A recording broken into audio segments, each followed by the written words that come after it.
Hello, everyone, and welcome to the end of the year. They're going to say the end of the world. This is the end of the world. Hope you got your games in. Hope you watched all the TV shows and movies you wanted to. It's the end of the world. That's right. It's the DweeBro variant. Hang on, I got to set COVID lighting for the end of the world. Whoa. The end of the, not with a bang, but a whimper. Yeah, that sums it up. You know that saying from, what's that from? Is it from the Bible? Anything sounds crazy. That's from the Bible. That's from the Bible. Money is the root of all evil. That's in the Bible. And not with a bang, but two birds, one stone. That's what they say. But welcome. We are the DweeBros. We're one out tonight. We're missing Jacob. Something feels like it's missing. We're missing Jacob again. Hey, schedules are crazy. It's the end of the year. It's the end of the world. I think Jacob had to get his affairs in order. Yeah, his exact words were, "This year sucked. I don't have any." No, I'm just kidding. This was a good year. Yeah, he had to get it. He said, "Hey, if this is the end of the world, I better figure that out." And I told my wife, I have to tell them my favorite stuff of the year. I have to go be with Travis and the camera. This is therapeutic for me every year. This is how I know I can move on. The games I bought I didn't get to, I'll never play. Yep. They just go. You're closing the book on a pile. Closing the chapter on this book, as they say in the Bible. But we are going to go through our top 3 games, movies, TV shows. Hey, now we just talked about this. I don't think we have done music in the past years. I don't think we have. We did 1 year. We did 1 year, but we're bringing it back. We're going to talk music, our top 3 albums. Maybe we should get right into that, but we're going to get into all the goodies. Was there anything like newsworthy this month or anything crazy? There might have been some other stuff that's not top 3 worthy we could talk about, but I don't think there's any like big game announcements. We're kind of in that post-Christmas lull. Yeah. Nobody's dropping news. Final Fantasy 16 got delayed. Did it get delayed? It did, but I did not see that. That makes sense to me. Yeah. They've been so busy trying to get the new expansion for 14 out there, and it's the director of 14's the main producer on this. So I don't know. That's like, to me, like when it's done, I'll be excited. Like there's no rush. Yeah. Don't think there was anything else. Yeah. I don't know. Okay, yeah, there was some stuff I want to talk about that's not top 3 worthy or whatever, but we'll go with the flow. We'll see what the end of the world brings us. What did you want to talk about? I saw some TV shows that are not in my like top 3 that came out this month. That maybe that's what we should do when we get to each one. Let's just talk about like stuff we liked, whether it was like a, maybe it's not in our list, but let's start with TV. Let's start with TV. And start with sounds like you had some stuff you wanted to get off your chest. Yeah, I watched, this is not in my top 3, Tiger King Season 2. And this was something, when something becomes that big, you're like, is this going to be like, they're just trying to really jump on the band. Like, this thing blew up. Let's try to make this. Is there much more we need to say? Yes, I think this was really. Did you watch the first season through, or did you? Yeah, I did. Okay. I saw the first season. This second season, for those that have seen the first season, whatever, it's about a guy that owns all these exotic tigers and all these people that are into owning these exotic animals that they should not ever have as pets, and they all have them. This season was good because it starts to show like they are like cracking down on these zoos. They are shutting these things down one by one and trying to save these animals because they're getting fricked up out there. So that's good. But they go into more detail about Carol Baskin's husband, who in the first one, hey, what happened to him? And they only like touch on it. They do touch on it quite a bit, and Joe Exotic makes fun of it. But this one like digs into like what happened to this guy. Oh, really? And they really dive extremely deep into that. They should get the girl, the lawyer from Making a Murderer season 2 that recreates I was thinking stuff. the same thing during this because they go deep and it's like, where is she? She needs to like do all the Netflix people's cases. Yep. But goes into Joe Exotic being in jail in his case, and I think this is worth checking out season 2. If you liked the first season, I didn't know what this was going to do. Like, do we need more of this? But I think you do. I think it was good. Me and my wife, we just blow through stuff like that. Yeah. Like if it's just kind of like a little scandalous, real stuff, interviewing and I think it's people. only 5-6 episodes, so it's real quick and you're in and out. But Tiger King. The other thing I watched, I highly recommend, is the Beatles Get Back. Get back. Get back to where you Get once back to where belong. you once They did a documentary, Peter Jackson. It was supposed to originally be a movie, and Disney Plus scooped it up and made it I think it's a 3 or 4 episode. I've been watching it. I'm on part 2 of it. I think, it might be 4. I don't know. But they are each like 2-hour episodes, 2.5-hour episodes, like a movie each episode. But they walk through the documentary. I don't even think they knew what they were going to do with the footage. And they even talk about it. And it's like, what is this documentary? What is this? Like, why are we filming all this? But they are basically making a live album, which ends up being their last album, Let It Be. I could be really wrong. I think that's the name of their last album. I could be wrong. Now I'm embarrassed. I'm not a Beatle head. Okay, I'm supposed to be a Beatle head, but I think it's Let It Be. But that ends up being their last album that they put out, and this is an extremely interesting peer into the music making process of these legends. It's really, really funny. They're between Paul McCartney and Lennon, and you get to see all these interactions and stuff. You also get to see that Yoko, they actually enjoy her presence. That's kind of a thing. Now there are times where the part I just got to, because they're like, oh, they're all fine, and I just got to the part where they're like, maybe leave her at home, because she's there for every recording session, sitting right next into a chair right next to him, and it's like these things, these mythological, everyone knows. I'm not even a big Beatles. Yeah. I like the Beatles, but everyone knows. Oh yeah, Yoko was the problem, and I feel like so many moments happen when people are in a band or a movie gets made. And then it gets compressed down from a 3-dimensional, 4-dimensional existence to a 2-dimensional picture. Mm-hmm. And I feel like, she's made out to just be, she was the problem. No one liked her. I think that was the least of the trouble. Yeah. Now, I will say they did mention it. I was like, I think some of that was ticking them off. Hey, we can do this without her for 1 second or whatever. But they didn't seem bothered by her most of the time.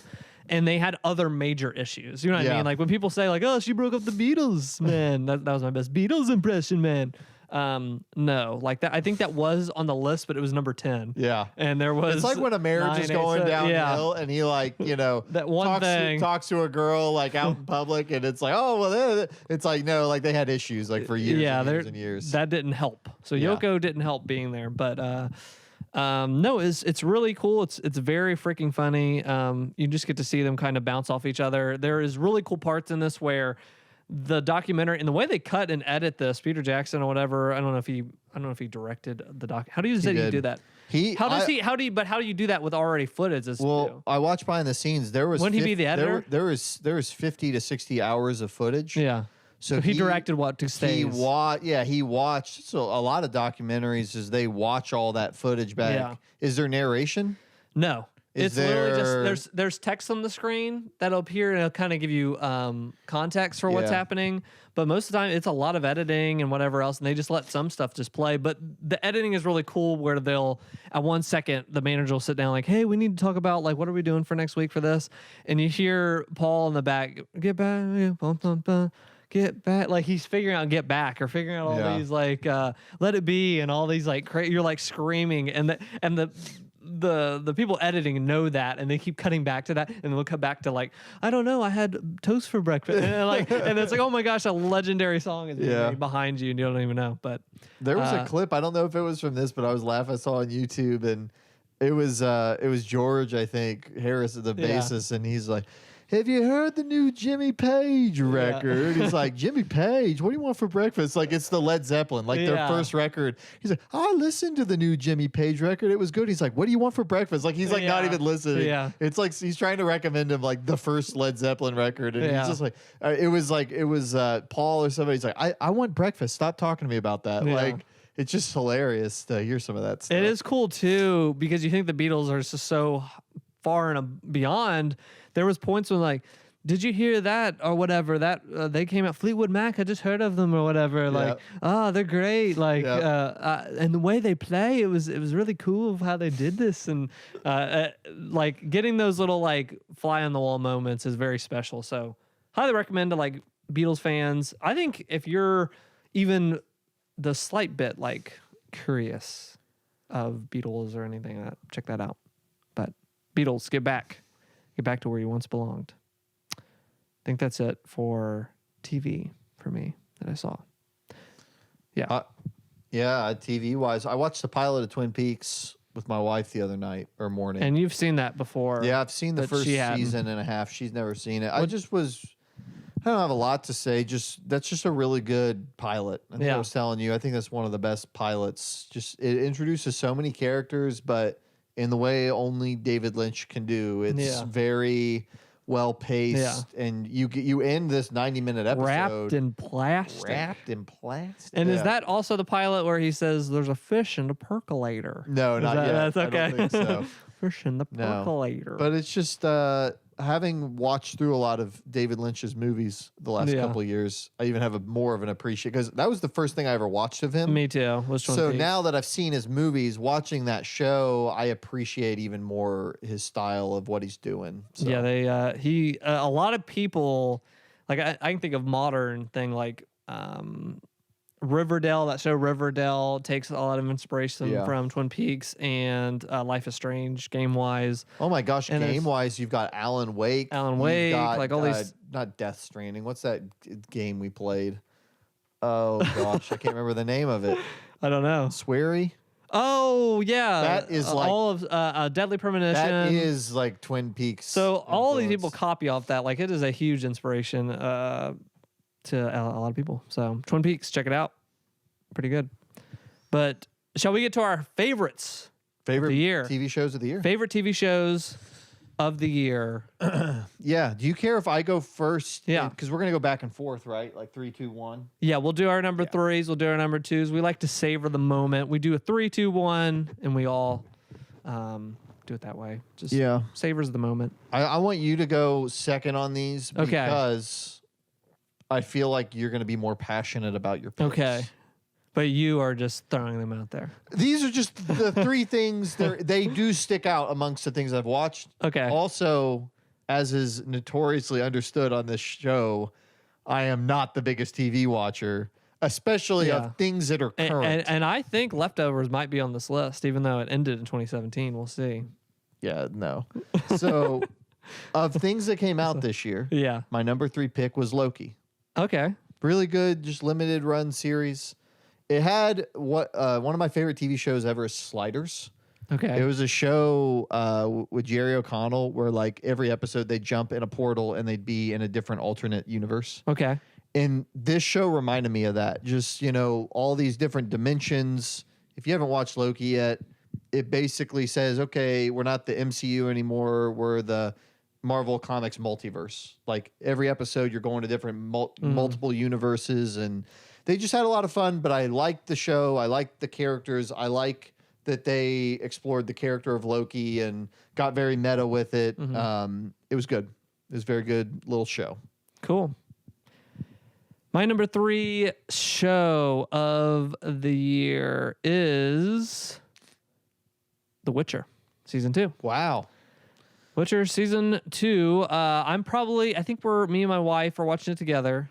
I think I'm on episode 4 or 5 of 6. Like we're right on the tail end of it, but very freaking good. I'm liking it. I think even more than last season. They're really getting in the weeds with some of the characters and introducing new characters and bringing it all together. And but this one has a more bigger vision. I think they know that this is going to be a continued thing for them. Where season 1 was like this might be a one and done type thing, and now they're kind of putting more money behind it. And I love the CG in it. It looks really cool. It looks like my wife's really liking it. She was like, "This is like a video game," and she was like, "It just feels like a video game that you get to watch and all this stuff." And I was like, "Well, it has been." But and Henry Cavill is perfect for Geralt. He really is like one of those dream cast. Yeah. For this is like, there's no one else I would want to be. Geralt. Like, no.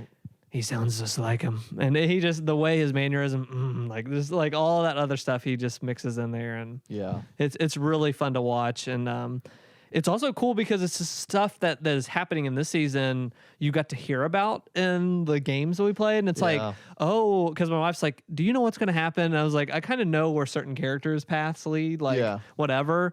But I don't know what led them to certain, like there's some stuff I actually forgot. I was like, I kind of forgot, like where it's been so long since I beat it. Like, where do these characters end up? Some stuff I'm like, oh, this is cool to see finally and whatever. But it's awesome. I'm in it for the rest of their series and stuff. So I think really it's great. so cool. I haven't seen season 2 yet, but I do just think it's so cool. Normally, if there's multiple mediums that something's in, I just kind of watch one or play one.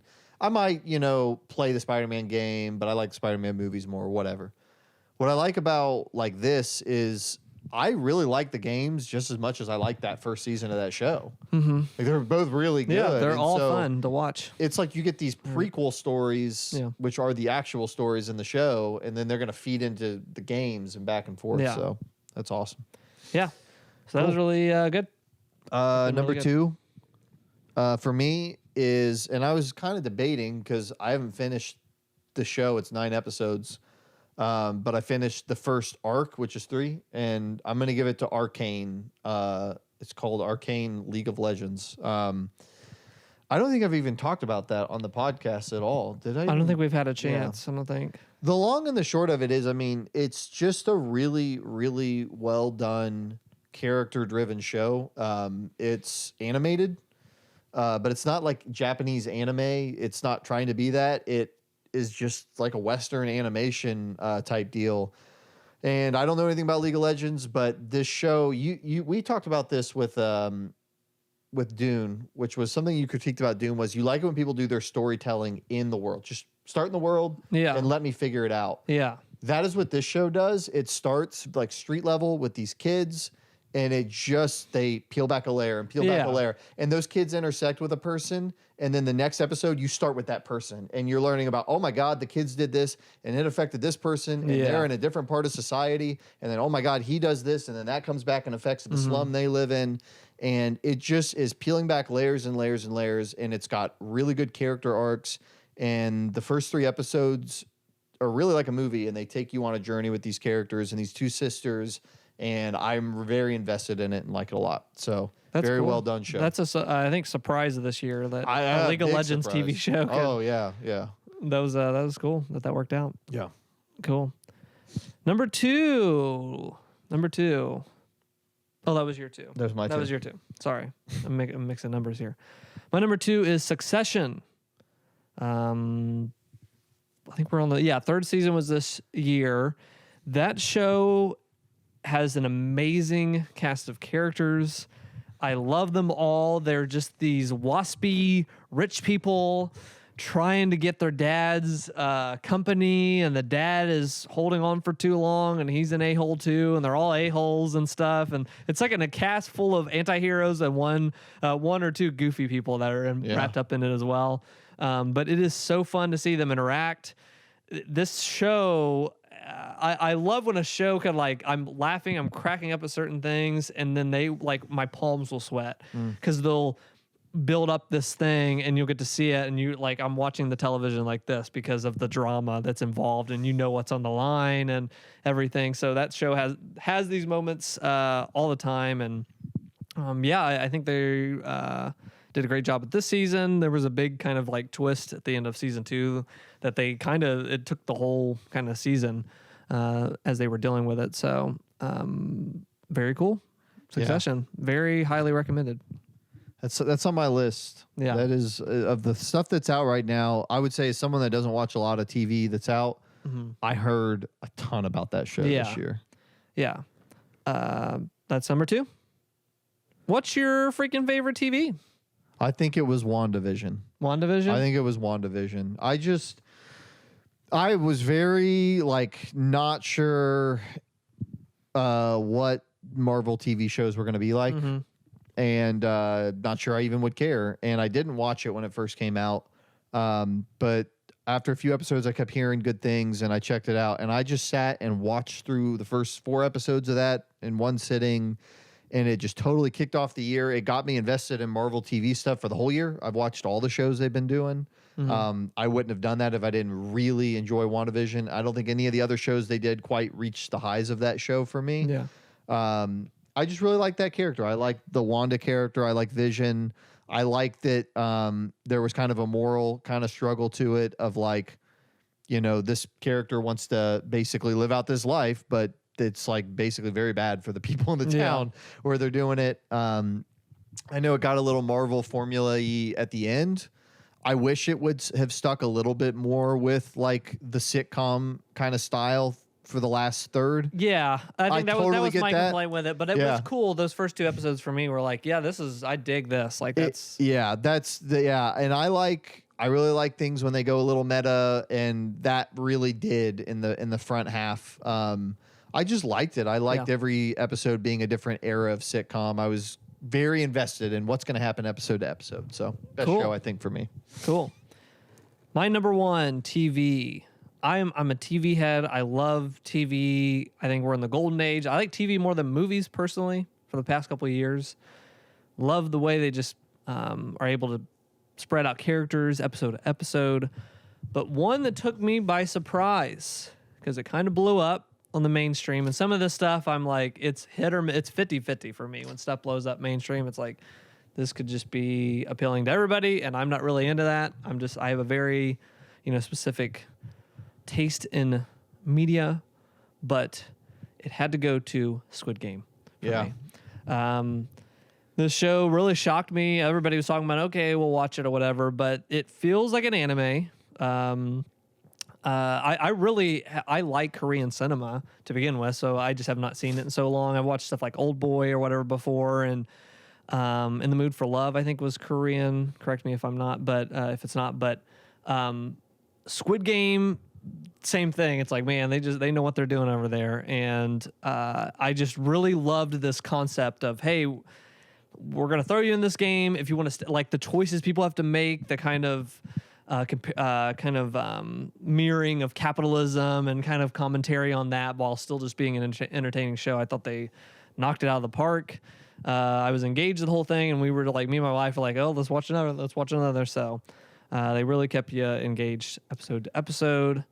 Phenomenal. I was in it. I love I love when it became kind of like Lost, of like there's this other layer to it and this other secret stuff, and just that world building and getting you like lost and like, oh, what's this and what's this connected to that, and doing it in a fun way. And it's a very gruesome show, but I'm kind of into all that darkness of people and capitalism and all that stuff. Is just really it just all connected to me on every single level, just like all that stuff. So yeah, that's really that's one that I want to wrap up and get back to.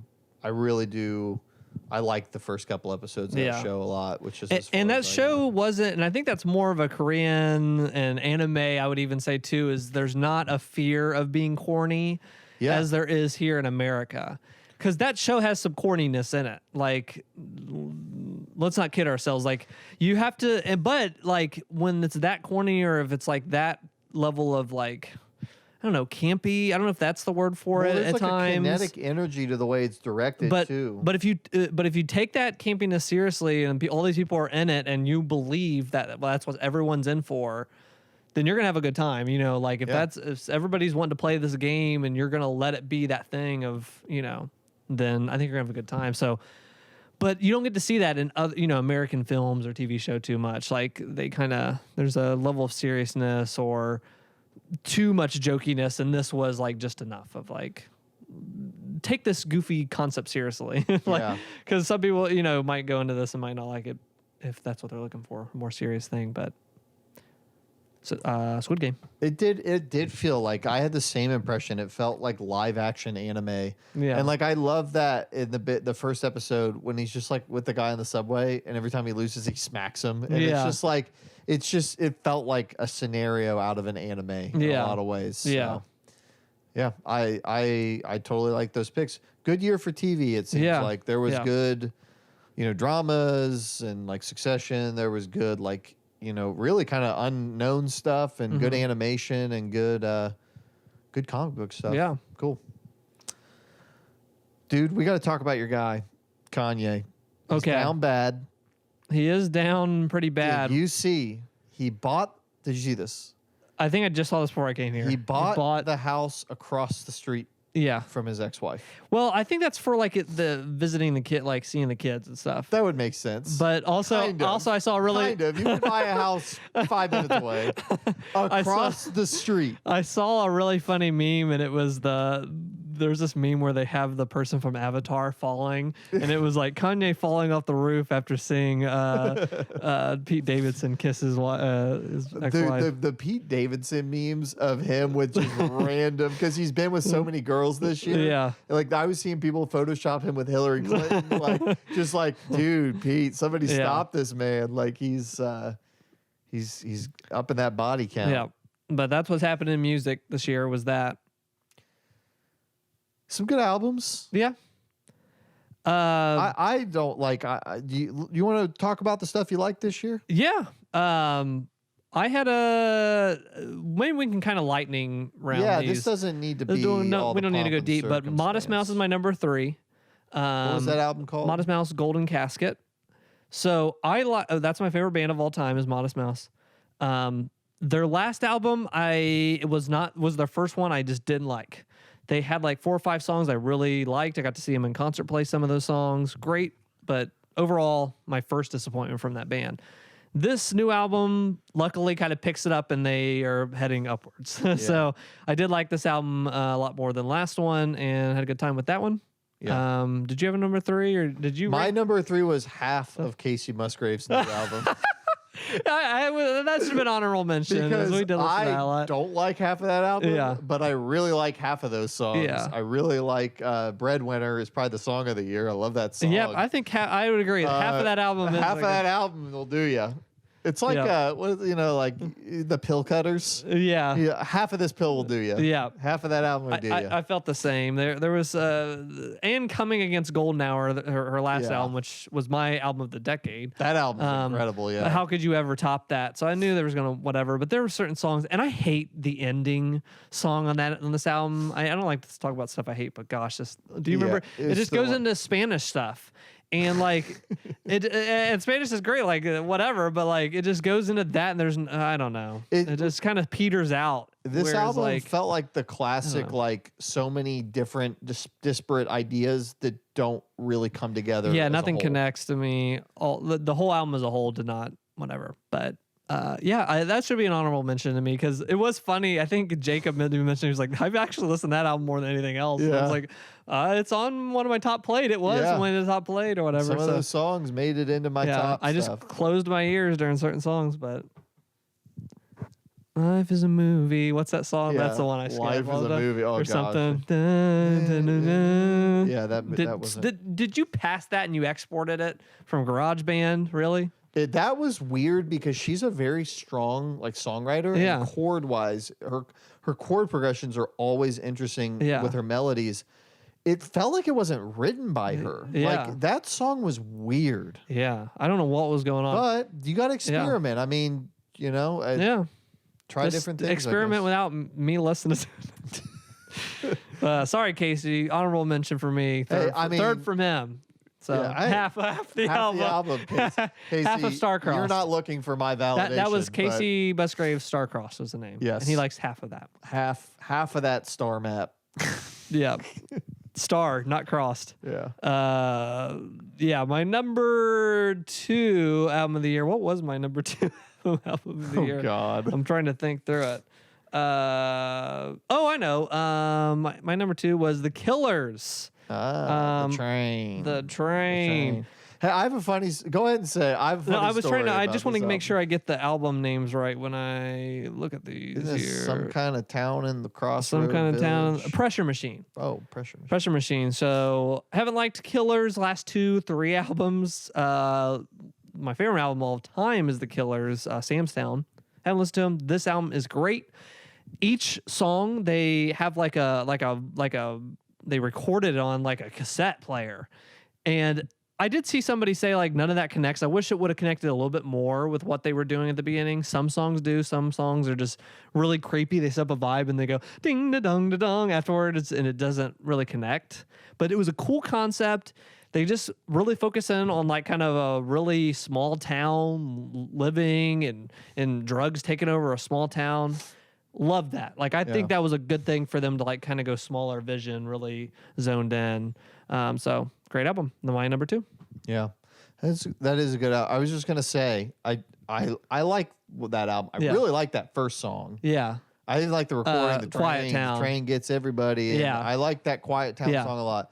But we were driving back from Florida. Yeah. Was it Florida? Was that trip? Or that was Nashville? Yeah. We were driving back, and we were driving together, and our wives were together. And I was so tired. Yeah. And we were listening to that album. And I don't know, on the back half of that album, it's like 7 or 8. It felt like slow songs in a row. And that was when we finished that album. That was when I finally was like, all right, take the wheel. It was like a rental car, and it was only in my name. And I was pretty adamant, like, I'll drive. That won't put you to sleep. It put me to sleep, and I was like, man, so it's a good album. Yeah. Good album. But yeah. I understand. So, yeah. But another album I did listen to a lot on that drive was my number 2 album, John Mayer's Sob Rock. Okay. I just think it's a really, really good album. It's got like 8 songs on it. Yeah. They're all short. I love every one of them, even Why You Know Love Me. Love Me. I really like that song. We liked over the trip. I would say the weird thing about this album is normally when I listen to John Mayer, there's this mix of I like the music a lot, but I also emotionally connect with a lot of the songs. He just has had a lot of songs that are about, just different, emotional stuff, issues. And as someone that's more of a music guy than a lyrics guy, I've always loved his lyrics. This is the one album that I will say, musically, I love it. It just doesn't have that extra gear emotionally for me. These songs are more, I don't know. He's just kind of singing about, it's, I don't know. Like one song sounds like it could be at the beginning of Tarzan. It sounds great. Yeah. I love it. I like singing it. The lyrics are catchy. But that's the only thing holding this back. It has all the things I would think I would have in my favorite album of the year, but I didn't keep going back to it because it didn't emotionally connect with me at all. Yeah. I just really liked the songs. Yeah. It's the most I could like an album and not really have an emotional connection to it. Yeah. And music's so emotional. That's why we even talked about, like, do we want to talk about this stuff on the podcast? And it's weird because everybody has the most subjective of any of this. Oh yeah. Whereas I can pick apart a game or the controls weren't good or whatever. Music, it's like some of the stuff I'm about to say is my number 1. You're probably like, that sucks. You know what I mean? Like, that might be your genre or whatever music you don't like it. So. I listened to that more in the car with you. I listened through it once on my own. Yeah. And nothing connected to me. I don't know what it is about that 80s thing. Yeah. It's a choice. That was a choice. And I was like, I don't know. Copying that style versus just listening to those people that did that music originally. I can't describe why I don't like it. I don't know what the word for it is. Like, why wouldn't I just listen to that on its own? And it didn't really, like, he didn't do anything super interesting with it for me personally. Yeah. Now, when you played the Why You Know Love Me, when I listened to that, I laughed out loud. And then playing in the car, our wives were like, this sucks. And I was like, this is funny enough. I do like this. So now I did made me a fan of that when you played that. So I get that because Bruno Mars had a song this year that like recording wise, everything. What was that song? The one that it sounds like it's from the 60s or the 70s. Oh, or that got me paying a rent, paying for tips. Maybe it was slower. I thought. Oh, okay, that one. Okay, but there's another example. Yeah, there's a lot of big artists doing that stuff right now, and there's a Bruno Mars song, and people were like all over it. And all these like YouTube critic people were like, "It's amazing. It sounds like this," and I was like, "I don't want to listen to that." Yeah, because I would listen to something that actually is from that era. Yes. There's a lot of bands nowadays that they make everything sound really reverby and they make everything sound like it's from a different time. It either works for you, it doesn't. I totally get that. Because the way you feel about this album, I felt that way about other stuff I've heard this year. The John Mayer one worked for me. I think what I liked was it was the variety. One emulated the Steve Miller Band. Yeah. Or the Eagles. One sounded like a Tarzan song. One sounded like, a Prince song. One sounded like, Bon Jovi. One sounded like... There was enough variety, and I like John Mayer, but totally get what you're saying of... You're just like, I'd rather just listen to... Yeah, I couldn't... Yeah. that album. Yeah. Yeah. Number ones. My number one was an album that I watched in real time get made over the year.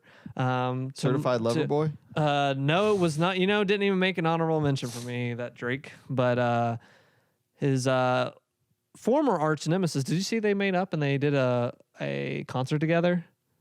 Tim and George Bush? No, Drake and Kanye. No, I didn't see that. So my album of the year, Kanye, Donda. But to go back on this, they ended the feud. There was a big feud between them, Drake and Kanye. I didn't know that. Yep. So they were he would leave stuff in his songs that were talking about him screwing Kim Kardashian. Who would? Drake. Oh. That one song, I took a left and then I took a right. That. I took a right. All that stuff. If you people mapped it and it goes to her house because they live near each other. Stuff like that, little jabs he would do. Oh man. All that aside, they made up and then they put on a free concert. Well, at this free concert, Kanye sung all the classics and brought out everything. People were going nuts in the stadium because it was stuff they haven't heard in oh my a gosh. decade. Wow. So it's pretty crazy. But some people were like, why didn't I go to that show? Whatever. All that to be said, I loved seeing that process live and I'm a sucker for Kanye because I used to actually not like this guy in middle school. Mm-hmm. But his antics and the goofiness and the stirring of the pot, I was like, I love that. That chaos and seeing how many just poking the hornet's nest at every. I like when he built the house and he brought the guy on the porch that's canceled. Yes, all that stuff, and it's he rebuilt his childhood home, in front of the stadium, all these crazy things. But all to be said, this album, I've said in the past, I do not like. For some reason, it's more in rap than it is other albums, but other albums can fall in this pit. We don't need 25 tracks. We really don't need 25 tracks on album 30. It's cut it down to 10 or 13. I think, but that's the sweet point, 30 to 13 max. But when I saw this track list, I was like, oh, we're looking at 25 tracks. Yeah. What are we doing here? I put this album on, and there was times I'm working that I just had to really it was catching me. It was so catchy, all these songs on there. So I listened to this album more than any other album this year on repeat. Really connected with me. I think every song is catchy. I just freaking love Donda, and it's honestly my favorite from Kanye now. And I'm not a 13 song guy on this one. I think that this album, I like every song. There's not one I'm skip that one. I just listen to that in one go. I don't like to skip around and just let it go. And 25 tracks, 27 tracks, whatever this is. And also the last 4 tracks are kind of he couldn't decide. I think there's a song called Gel, and there's Gel Part 2, and there's something else Part 2 with different features. Okay. And that's the last 4 or 5 tracks or whatever. So, but yeah. Nice. It was a very 2021 album. You had all the spectacle, you had weird events happening, and you had patches. He patched it. He was live patching. He was doing a 3-4-3 Halo type deal with his album, but that's mine. That's interesting. Yeah, I will remember 2021 as the year of Donda in some ways because we talked about it a lot. My album of the year is Deafheaven, Infinite Granite. All I know to say about this is Deafheaven is an awesome band. They're, a metal band. And they were more black metal typically, but they would always mix indie music with it. And this album was the first album they've done where it wasn't as much metal. It was more just their indie kind of sound. And I wasn't sure how I would feel about that. I was looking forward to it. And I heard the first single and I was like, I kind of like that. Second single, I was like, I don't know. But this was an example of an album where when you get the full album and you can just put it on and you just listen all the way through, the sum is more than the parts. When they were releasing singles, I was like, I don't know. And now I've just listened to this thing. It's been the background music of my ear. Yeah. I listen to it while I play games, listen to it while I work from home. I listen to it all the time. It's a really, really, really well-made album. And I don't know if you ever get an album that's just earworm. listen and you I listen. I did put this one on quite a bit, not as much as you, and I don't have any bad things to say about it. I think the only thing is it was funny. I usually don't like screaming in the music. I wish there was a little bit more spice in this one. I wish they would have thrown a little bit more screaming on this. Yeah. I think would have been cool at certain parts, but I did like it a lot. I did like that album. It didn't make my top 3, but it was probably an honorable mention for music. For me. That one was really a fun one. As a tapping ADD kind of person too, it's just like a great album to just play and just kind of let your imagination kind of like run around in circles and stuff. That was a good one. It's a good album. Good album. That's music. Music. Put a stop to that. I was trying to think of a music thing. I couldn't do it. But we can pick up the baton and pass it to movies. I'm gonna say something, and if you all want to judge me for this, that's fine. I did the math before the podcast. Okay, he ran the numbers. I don't know this for sure, but in looking at the number of times I went to the movie theater this year, I think I went to the movie theater more this year than I ever have before in any other year. And that's when a lot of people stayed home. Which is, that's the irony is like, it really was not the year to be going to the movie theater. But it's a weird thing. I think being faced with the reality that movie theaters might not make it last year made me want to go out and see more movies than I would have otherwise. Yeah. I love the theaters more now than ever. I love the experience of like, you're not pulling out your phone because you're immediately like yelled at if you would do that. Yeah. Don't be an a-hole. But part 2 is like you are surrounded by the screen. You can get pretty big TV screens, but at the same time, like going to a theater, getting some popcorn, you're in this giant space. Like all your focus is on this one thing. It is special. I still will go to the theaters for major stuff. Now, what I will say for like smaller stuff, maybe an HBO Max, like put that out after 20 days. That's when I'll see it. Yeah. Like, I'm not going for everything anymore, but and certain like some of our favorite directors we'll go through. But what the heck is your number 3? Real fast before I say my number 3, I gotta air the grievance real fast on something. Oh no. Because I got an honorable mention, but this isn't an honorable mention. Oh shoot. But I did go to the movies recently to see a movie. It got too much hate. Too much hate on this movie. Okay. Resident Evil Welcome to Raccoon City. Yeah, I was seeing like 2s out of 10s on that, right? I was seeing worst movie ever made. This makes the old Resident Evil movies look better. They're full of crap. This movie was a very serviceable horror action movie. It wasn't great. It's a good cable Saturday afternoon movie. I just need to say that. I'm not gonna. And you saw that in the theater, didn't you? I did see that in the theater. I went and saw that. I had a great time. Yeah. Coming home. My wife was like, "Oh, was this what happened in the games?" It basically takes the first 2 games and makes a movie out of it. And it was just cool, like seeing Leon in the police station, and it was just cool. I liked it. Okay. So that was an honorable mention. That wasn't an honorable mention. I have one honorable mention. Yeah, I'm just gonna give one honorable. I'm gonna give it to No Time to Die, new James Bond. Okay. Movie. It was my first big movie back in the theaters this fall, and I did really like the movie. It's good, very good. I would even say, it just didn't crack my top 3. Okay. I think. I think I only have one honorable mention. That would be The Many Saints of Newark. The Sopranos movie. Good movie. Felt like another episode of the show. Kind of reminds me of El Camino, the Breaking Bad kind of like extra epilogue thing on there. Except this was like a prequel, whatever. But good time, good movie, but didn't crack.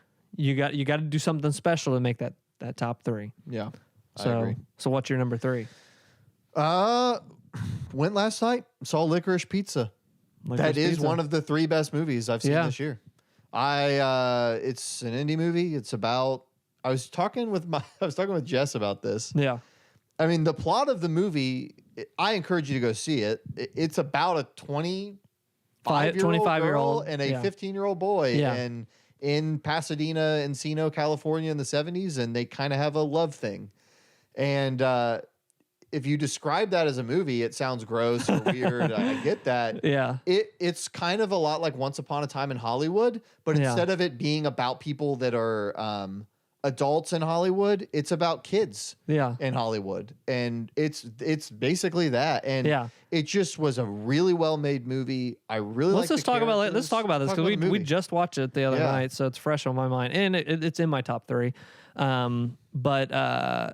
Yeah, the other thing it does is it allows for, with her being like older and she's kind of stuck and can't move on to like be in that stage of her life. She doesn't know how to be an adult. She doesn't know how to be an adult, and she doesn't want to be a kid. And so then like she kind of gets up with him, and they're kind of dating but not dating. It's He's weird. a little hustler. He's a hustler, so he's trying to like whatever, to the point where she attaches herself to him and his business things. But at the same time, there's like great scenes in the movie where she's looking over and she's like, and there's multiple times. That's why one criticism is like the age difference is weird. And it's like, did you watch the freaking film? Because she even goes like, "Did you think it's weird I'm hanging with a teenager?" Yeah. And then there's another part where like it's a really funny part when they're like kind of miming having a penis with a gas hose or whatever. They're doing boys, like teenager the things. Teenage and boys. she looks at that and she doesn't even have to say anything, and you just see her look on her face like, what? Like, this is like a teenager. Like, what am I doing It here? was so like, this is a different. So all that commentary on like moving on and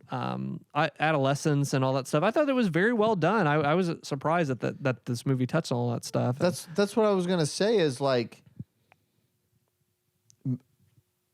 being in love with somebody or being attracted to somebody. There are so many reasons why someone can be attracted to somebody. Yeah. This movie sold you on this 23 to 25-year-old girl. Yeah. They're not 100% adamant about her age. She says it and you're not sure if she's lying. Yeah. She's 20s.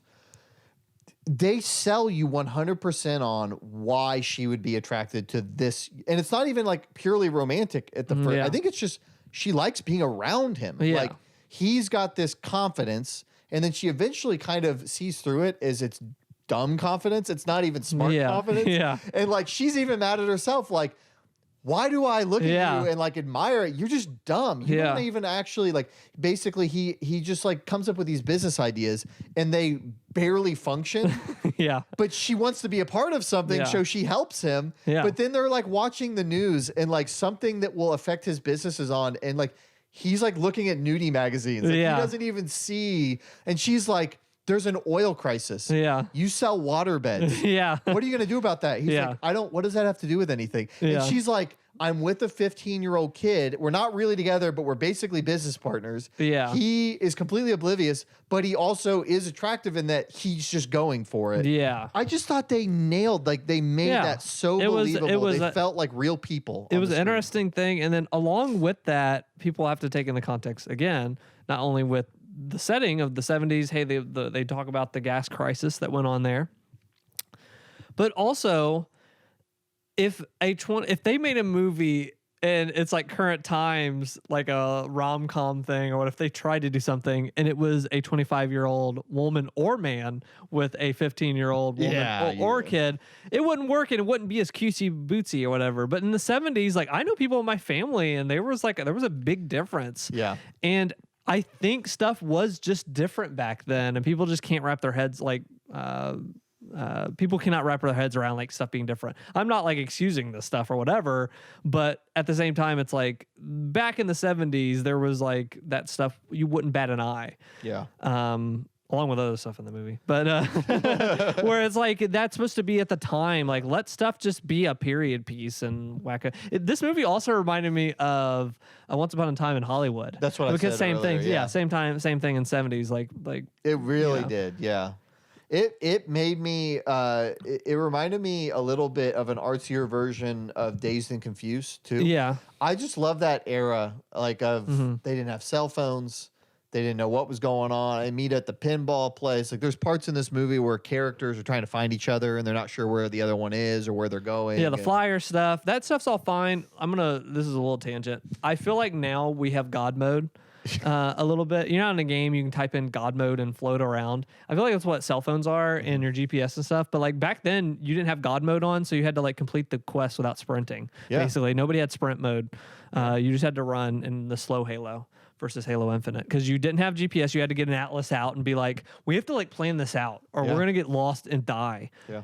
We're not gonna make it back home unless we do this. Like, so, or we're gonna run out of gas and die, and we have no credit card, and we're just gonna have to, go live in the woods. Yeah, the more we talk about Licorice Pizza, my 2 and my 3 don't have much distance between them. Yeah. It's just, we just saw it last night, but Yeah, you haven't had time very good movie. to sit on it. Yeah. Very, very good movie. Yeah. Highly recommend it. Paul Thomas Anderson, love his films. So every one of that's an example. Like his films, I'll go see in a theater, or like certain directors. Are all of his movies, there was almost a David Lynch quality to this movie. Not as wacky. Yeah.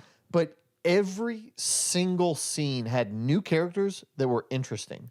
Visually interesting. He likes to the do tone of their character. Like, I could describe to you 7 or 8 characters from this movie that were only in it for one scene, but I could describe them and what they're all about. His films are more like they're slices of this like character's life, and they just try to take you through the silly time. Yeah. Or they try to take you through the lens of this one character. Whereas other character, if you're looking for a movie that has like a beginning, a middle, and end, and a good like whatever, and they do tie it together, but at the same time, it's more you're just along for a ride, and it's an experience, and that's been his last couple of films. Yeah. So maybe all of his films, if I'm really thinking about it. But yeah, I thought the so many interesting characters. There's a great scene at a golf course diner. yeah, Excellent scene. Yeah. Sean Penn is great. Bradley Cooper this is awesome. an awesome bit character in this movie.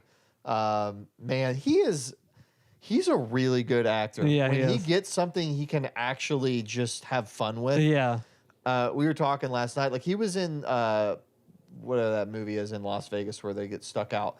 The Hangover. He was in The Hangover, and then for a while it felt like he was being Bradley Cooper as the guy from The Hangover. Yeah. But this and The Place Beyond the Pines, like, I think he's an actor that every time I see him in one of these more indie movies, he's always doing awesome stuff. Yeah. So, good movie. My number 3 movie is The Matrix Resurrections. We saw that together a couple nights ago.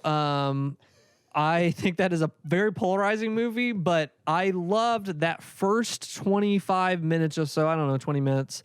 They immediately are like, it's a great. I didn't see this coming. That the way they kind of made this work, and how is he back in the freaking Matrix?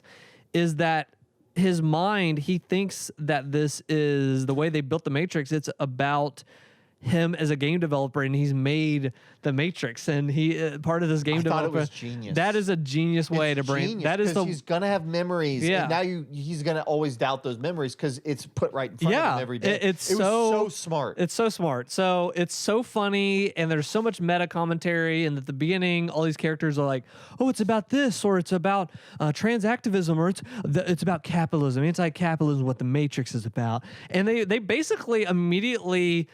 The only thing I can think of is they go and they pinch your nose and they say, "Oh, I got your nose." Like, they immediately are like, "What are you are you in on this joke? Like, I got your nose." Like, they're playing a joke, and are you in on the joke? And they're kind of making fun of the audience and themselves and everybody and media in general. It's almost it's about this, man. I have it is commentating on the Matrix itself, the cultural impact it's had, and two, like, media in general. So this movie almost folds in on itself of like, and people's reactions to the media and ownership from fans. And I saw that there was something I just saw that came out where Warner Brothers was going to move forward with this with or without the Wachowskis, and only Lana came back for this and directed it. But they were going to move forward without them, and they were whatever. And I wonder if they're going to do other sequels to The Matrix. But I felt like she got to say everything she wanted to in this. Yeah. Like, everything. Like, I love that she got to do that because it's so cool. Like, all the commentary of like, hey, it's this, it means that, or whatever. Or they got to name drop Warner Brothers in the freaking film. Spoilers for Matrix in this. I think is the watershed moment of so many people jumped out. Like, we're like, I'm done. You know? But I love that it's like she got to do that, and I love that got to happen of like, Warner Brothers is gonna make. I heard they're gonna do another one, or they're gonna whatever, and it's like. I love the one guy. I'm actually not a very big fan of the first one. That was all that stuff, because I mean, you have to commentate on I felt like Matrix, Star Wars, and Evangelion all have the same issue. That they're like these cultural, definitely Evangelion and Star Wars, how mega they are. But Matrix 2 has become this cultural icon. So it's like, if you're coming back with a new movie, how do you do this? Like, how do you make another one of these and not make it like, like, are we doing this again? Or even Marvel is trying to reinvent itself with the stuff they're doing in their story without spoiling what's going on there. It's like, at least they're trying to like change, like, how do we change this stuff up before it becomes dry? Yeah. But I did think it was a commentary on sequels. Like, if you look at like what's coming from Disney in 2020, whatever, and it's like, it's this too, it's this number 4, it's the sequel to Ding Dong Ding Dong. Yeah. So it's like, it's kind of I don't think they were commentating on that, but like media in general getting like so sequelized and so like bringing back. Why are we even doing a Matrix 4? Like that's the first 20 minutes is like, do you want to do this? Well, but then it does it. Then it says, okay, like you're strapped in, let's do I was it. telling my sister, because we were talking after the movie, and my wife, this movie did something I didn't think was possible. We're 4 movies into the Matrix series. The movie's ability to make you wonder what's real should be gone. Yeah. 10, 15 minutes into this movie, they're really sitting with Neo as this game developer. He's going to see a psychiatrist. He's taking these pills. And there was a moment where I was like, are they actually going to go the route of he really, like, he's a layer above everything we saw. Yeah. Everything we saw was the game, and this is going to be about mental. Like, I know that's not where they ended up going. Yeah. But the fact that they had me questioning that means they succeeded at making you question what's real. Yeah. That's impossible to do 4 movies into a series. But they made me do that for a minute of like, what is this going to be? And obviously it ends up being, it's not real, but it just, I thought that was shocking to me that they actually got me to be doubting, like, wait, what's going on? I liked too at the beginning when he was like rejecting the pills too and stuff and playing with that concept. But I liked that and some of the stuff I'm about to say is like across the board everyone agrees with, of like the action was kind of lacking versus the other ones, but this was a different movie. It was a different thing. It felt like just she got to do her own like epilogue to this kind of thing, and that's awesome that she was able to do that. And I enjoyed it. I thought there was like a spoiler again for parts of the movie, but when it was like, "Can't you fly?"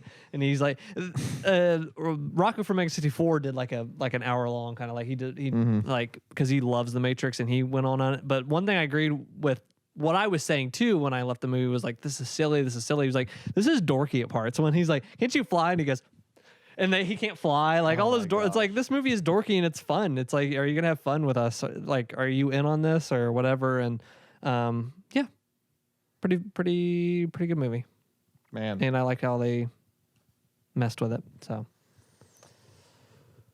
all right. So you mentioned a movie that fricked my list up because I forgot it came out this year. What, The Matrix? No, not The Matrix. The Matrix, I was borderline making that an honorable mention. But I liked it enough. We've talked about that. No. Now I'm super screwed up because then I'm like, what was going to be my one might drop to an honorable mention, which is wild. Oh, but shoot. Like my list. So I fricked your list up. okay, You took the red pill. I'm just going to start over. We just did our number 2s, right? I haven't done my number 2 yet. You're fricked up though. I've got 3 movies for 2 slots.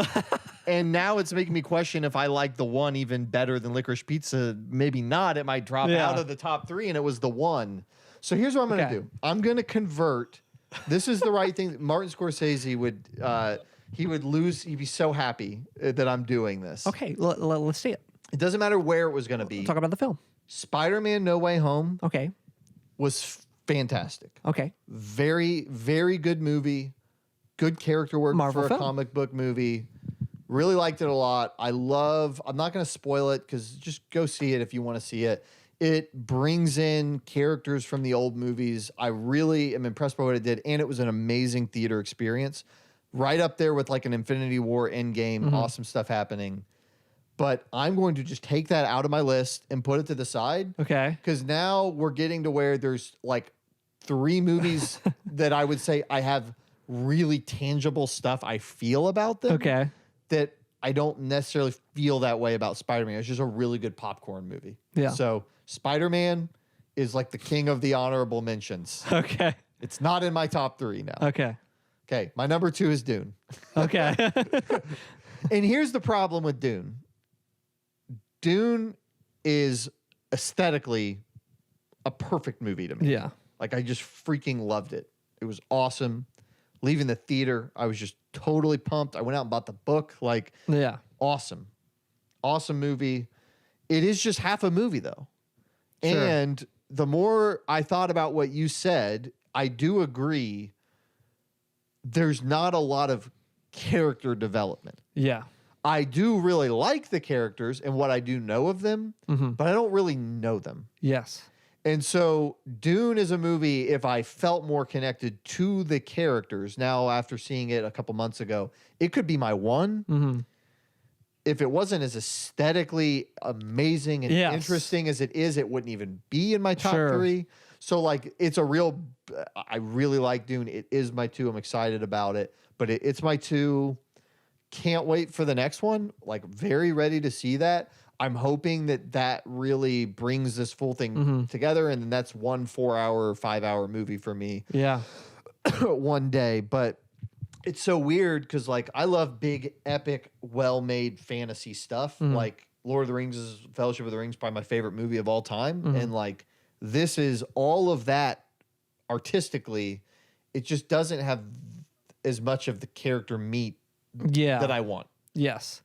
Yeah. But yeah, like you said, it like aesthetically and the stuff they were doing with the freaking dragonfly ships and stuff, and what that movie looked gorgeous. So it was ridiculous. But yeah, character development stuff is why it didn't stick with me. But yeah. And it's not that I didn't buy any of the character stuff that was in it. Yeah. It's just there wasn't enough to keep me thinking about it. Yeah. And that's I'll where be I was down for- debating. I almost kicked Dune. I almost kicked Dune out of my 3, and I was like, I cannot do that. Yeah. Because Spider-Man, as stupid as this sounds, as incredibly dumb as this sounds, Spider-Man left me actually depressed for multiple days. Yeah. Like, I went to bed depressed. Oh I my woke gosh. up depressed. The next day I was still thinking, because what it does to Peter Parker and the position it puts him in is just like, oh my gosh. Yeah. It's not about somebody dying or anything like that. It just really, that crushing feeling when you think back of, like, if you enjoyed your high school years, or like when your youth ends and you're in the real world now, that's what this movie does to him. And it just was like really well done. I don't know what to do with that, because then I'm like, I don't feel that way personally about anybody in Dune. It just looks amazing. That is a really screwed up thing for me. Yeah. It's like you had trouble with movies this year. They're completely different films. Yeah. One is an art house sci-fi movie, and the other one is a popcorn flick that has really good character work. Yeah. And like nostalgia stuff that's surprising. We're gonna get to it, but your problem was the problem I have with games, to where it's like, well, how do I rank these? And I feel like a scientist, and like, well, I measure it with this way, and I make sure, like, that's your problem you have with movies this year. You know what?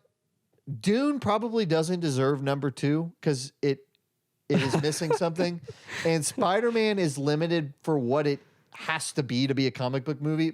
Put the two of those together, and that Frankenstein thing is my number 2. Okay, that's your number 2. That feels right. Yeah. But then I'm like, Licorice Pizza is probably a better movie than either of those two on their own. But I do think this is your top 3. So even if something like sucked, like if I don't know if you came out and said like Saints of Newark or whatever, and I just was like okay with that film, but like that really touched you, and you really connected with it. Like Spider-Man sounds like that's your number 2, honestly, because like that sunk with you a couple days, or you were thinking about it again, or excited to watch it again or something. But but Dune also, you're really into sci-fi. I went and saw that multiple times in IMAX. I was excited to share it with people. So I think that's almost a tie for your number 2. I feel like that's fair. That's where it falls. Yeah, that sounds right. My number 1 was, this could have gone horribly wrong. It could have gone the Star Wars route, where it just you got to comment on this stuff. How do we tie these loose ends together? How do we fix this? How do we figure this out? These pop icons. Evangelion 3.0 plus 1.0. That is my number 1. We have the same number 1. Yeah. And that's what screwed me up. I forgot that You came forgot out it this came year. out. And when you How said did you forget it? But here's how you know it is number 1. When you said, I said, well, everything else, I kicked like what was going to be my number 1 out of the list and brought it back. Like, I think I remember the conversation. You're like, what came out this year? I was like, Evangelion. You're like, Evangelion. Yeah, I think you're in your head, you're like, frick my life. yeah. That movie is the movie of the year. It could have gone so wrong. Yes.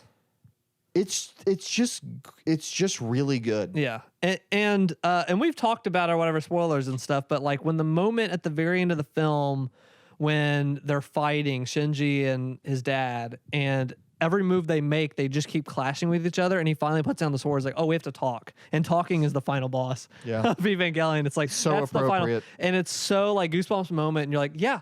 Like everything slides into place, and you're like, this is the only way this could have ended. Like this ended, and like I felt like I graduated high school, and I'm like, we were talking about Spider-Man or whatever. I felt like I moved on with a part of my life because that was the last. Evangelion was the last part. It wasn't my childhood. I was 20 when I watched it for the first time, but that was my younger years. And leaving this like Evangelion behind is like, oh shoot, that's like leaving Metal Gear behind and all Metal this Gear and Kingdom Hearts. All of these other things have been done, and that was the last thing. Was Evangelion was the last thing out the door. And it's like I'm moving on. Like there's going to be other IPs that are gonna be important for kids, and they're gonna have their own Metal Gears. Like the other kids are gonna experience that, and that's really cool. And it's like Evangelion was the last thing. It was like, oh shoot, it's over.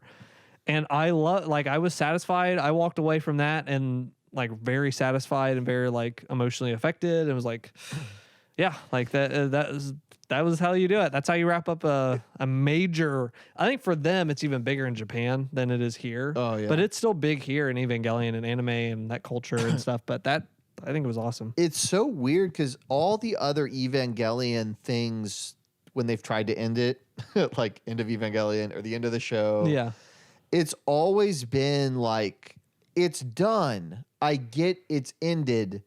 It doesn't feel resolved. Yes. This like resolved it. They literally kill the Evangelions. Yeah. They bring all of them, stab them with the lance of Longinus, stab them, and then the next one. And I was cracking up. They were like, we're going to make it so there's no Evangelions. And it like, had to be Shinji and Gendo. Yes. Like that needed to be addressed. Yes. And it was.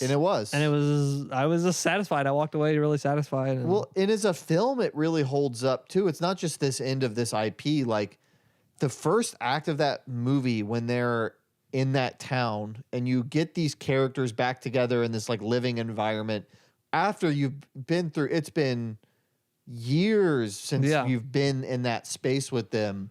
It was so cool. And they're bringing back kids from their high school and they're doing character work with those kids and they're like pushing like, arcs along. It was just really, that first special. part, it was so intimate, with that town and that stuff. Huge surprise. It's like, I also loved it because it's like it reminded me what Lost did. With it's like when you got towards the last 3 episodes, you're like, are they going to be able to do this? Like, we're getting towards the end. There's 2 episodes left or whatever. How are they going to wrap up stuff? And that's how I felt with this. Is like we're in this town, like picking weeds. But it's like it was the way they were able to fit that in and how appropriate it was for the whole rest of the film and out tied into it. Was like I'm glad they did that. And it was cool to see those characters in little tiny slice of life. It seemed like a Studio Ghibli kind of moments, like kind of these heartfelt moments and stuff. So really cool. So yeah, number 1 for sure. Evangelion. Incredible movie. Yep. Yeah. But we are on to what I think was the hardest year I've had. Oh, for sure. To choose my top 3 video games. For sure. Like last month, I remember I was Googling like, what are other people picking? Because I just was like, I had to have missed something. That was how I felt. Now that we came down to it, I ended up with more pieces than I felt like I could fit in a 3. Yes. Which is kind of a good thing, but I had fights with myself the same way you did with Dune. It's like, well, does it deserve the spot? Does it whatever with certain spots and honorable mentions I have. It was very hard this year, but I went with my gut with just now, and I'm looking up the list again. I feel good where I'm at. I feel good too. I feel solid where I'm at right now. But let's start honorable mentions. You want to start us out? Honorable mention. Did you have any honorable mentions? I do. I've got 2 honorable mentions. Okay. They're 2 games that I believe rock, and for different reasons I didn't finish them. And that's all I really know to say about them. One is the Hitman trilogy, and it has to be the trilogy because I didn't get very far into 3. Yeah. But you got not burnt out, but it's like how many Hitmans could you play? Yeah. You beat 1 and 2. The first month of this year, I played Hitman 1. I played the crap out Yeah. of Hitman 1. I love that game. Then I went right into 2, and I played the crap out of 2, and I love that game. And then I was doing side missions, and I was doing speed runs, and then 3 came out. And I was debating on whether to wait or to get it, and I finally got it because it was on Epic Game, and I had to convert all my stuff from Steam to Epic Game, and it was just one of those things. I went through so much to get to the game that by the time I finally had it, I just got busy with other things, and I just never finished Hitman 3. And so that package, that trilogy of games, I think that's fair. is phenomenal. Yeah. It is so good. If we're almost there. Wait till it's out on Steam. Get all 3 of them on Steam, and I think Hitman 3 comes out on Steam in February. Play those games. They're great games, but it's an honorable mention as a package because they're just really, really, really well made. So that's my first honorable mention is Hitman 3 / that trilogy. And my second honorable mention is Resident Evil 8. I am halfway through Resident Evil 8. I believe if I finish Resident Evil 8, it would probably wind up in my top 3. It is so much fun. I really like that game a lot. It's really tightly paced. It's a lot of the things I love about Resident Evil 4. I haven't finished it, and all I keep hearing is in the second half that game falls apart. But the people that say that also criticize things I really liked about the first half. So I think it's just divisive. I think people just don't. It gets more action-y. I'm all for that. Like the scary stuff is front loaded in that game. I liked it. I'm excited. I see it's becoming more action oriented the second half. I'm upgrading all these guns. I'm like, okay, this is about to be a lot of shootouts. Yeah. But I can't in good conscience put it on my list, not finishing it and having that level of unknown of I don't know how this ends. Yeah. So those are my honorable mentions. Cool. My honorable mentions, first up being Metroid Dread. I was mixed at points in this game. I didn't like the Emmy stuff. I felt like it was too much at certain points. We've talked about it other parts of the podcast. But having another 2D Metroid, and it controlled really well.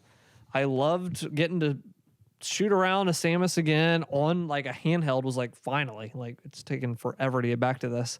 So, yeah, I had a good time with it. Still, with that being said, all the, the problems I've had with it. I felt like some certain bosses and encounters were copy-paste. I don't know if it was another victim of COVID kind of development stuff that happened with this game, but it still was fun. It still overall was, a good time. So Metroid Dread bosses were pretty fun too. And my other second honorable mention was the Super Mario 3D World Bowser's Frick. What the frick was the name of it? Metroid? Bowser's Fury. Not Metroid. I forgot the name of it. It was Bowser's Fury. Oh, Bowser's Fury. Okay. Bowser's Fury. Bowser's Furry. He is a furry actually in this. He's a cat, but this one almost made my list. It did. It was at one point it was up in my list and back and up on my list and back.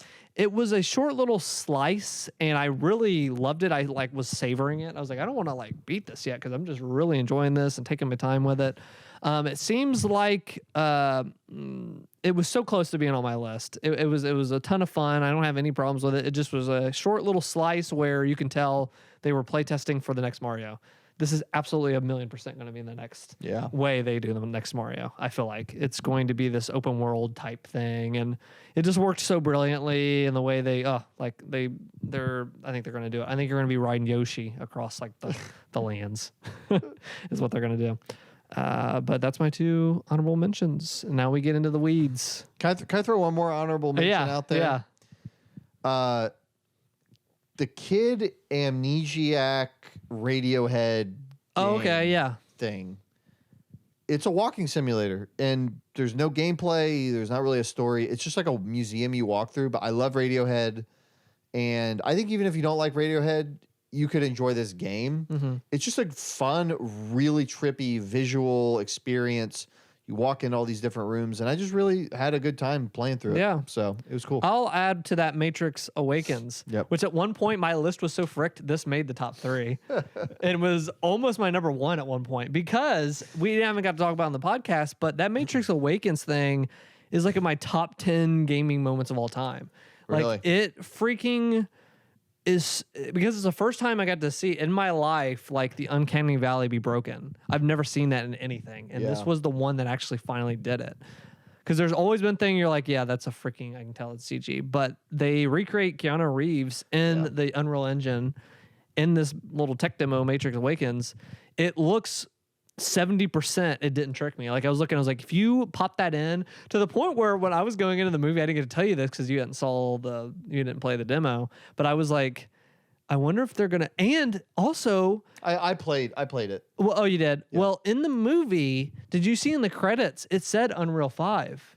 Yeah, they use Unreal on movies. What did they use it? I wonder what they used it for. Unreal is used on a lot of movies. I guess I just have not seen that in the credits of anything lately. But I do wonder where they used it because I was even having a theory. I was like, I wonder if the new Matrix they're gonna pop in him from the Unreal Engine. You're never gonna know it.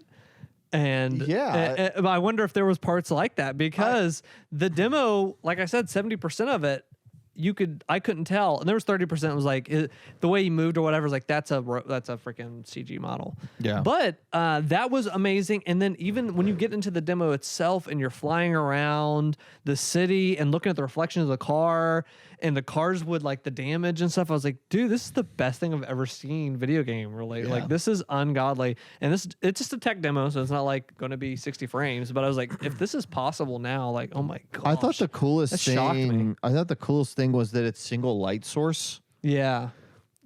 Because that is really hard to do. Yeah. And like I was driving around and like it had just rained and it was like fog was coming up and then it was like sun. I was going under an underpass and I was like, that really is how the light would react. Yeah. It was really impressive. Yeah. That was a really cool. It was a good year for little experiences like that. Yeah. It gets me, like, if this has happened at the beginning of the generation, it's like, oh my gosh, what's Unreal 5 going to look like? Yeah, you know, it'll be incredible. Later on, but... Are we ready to crack into the actual top three? Let's get into the weeds here. What is your number 3? Okay.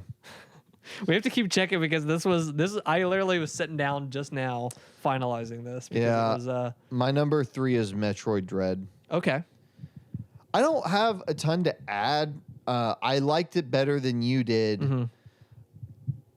I think for me, it just was the surprise of the year. Mm-hmm. Didn't know we would get a 2D Metroid. Yeah. I don't think I knew I would want a 2D Metroid. Yeah. I never played one until last year. I played Super Metroid, and I played Zero Mission this year, and I just really respect that they did one of those. Yes. In 2021, and they did it really good. And I love the suit designs. Yeah, those looked great. Those were so cool.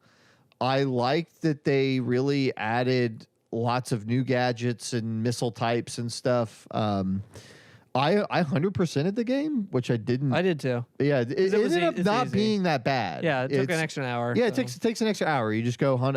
I enjoyed finishing it. I really liked that last boss fight. I liked all the main boss fights. Those mini bosses, I agree they got a little redundant. Mm-hmm. The reason I forgave it was I got better and better at fighting them. Yeah. And so there was kind of like a satisfaction in that of like the first time I encountered one of those things. Yeah. It like was really hard, and then I was getting to where I was just blowing through them. I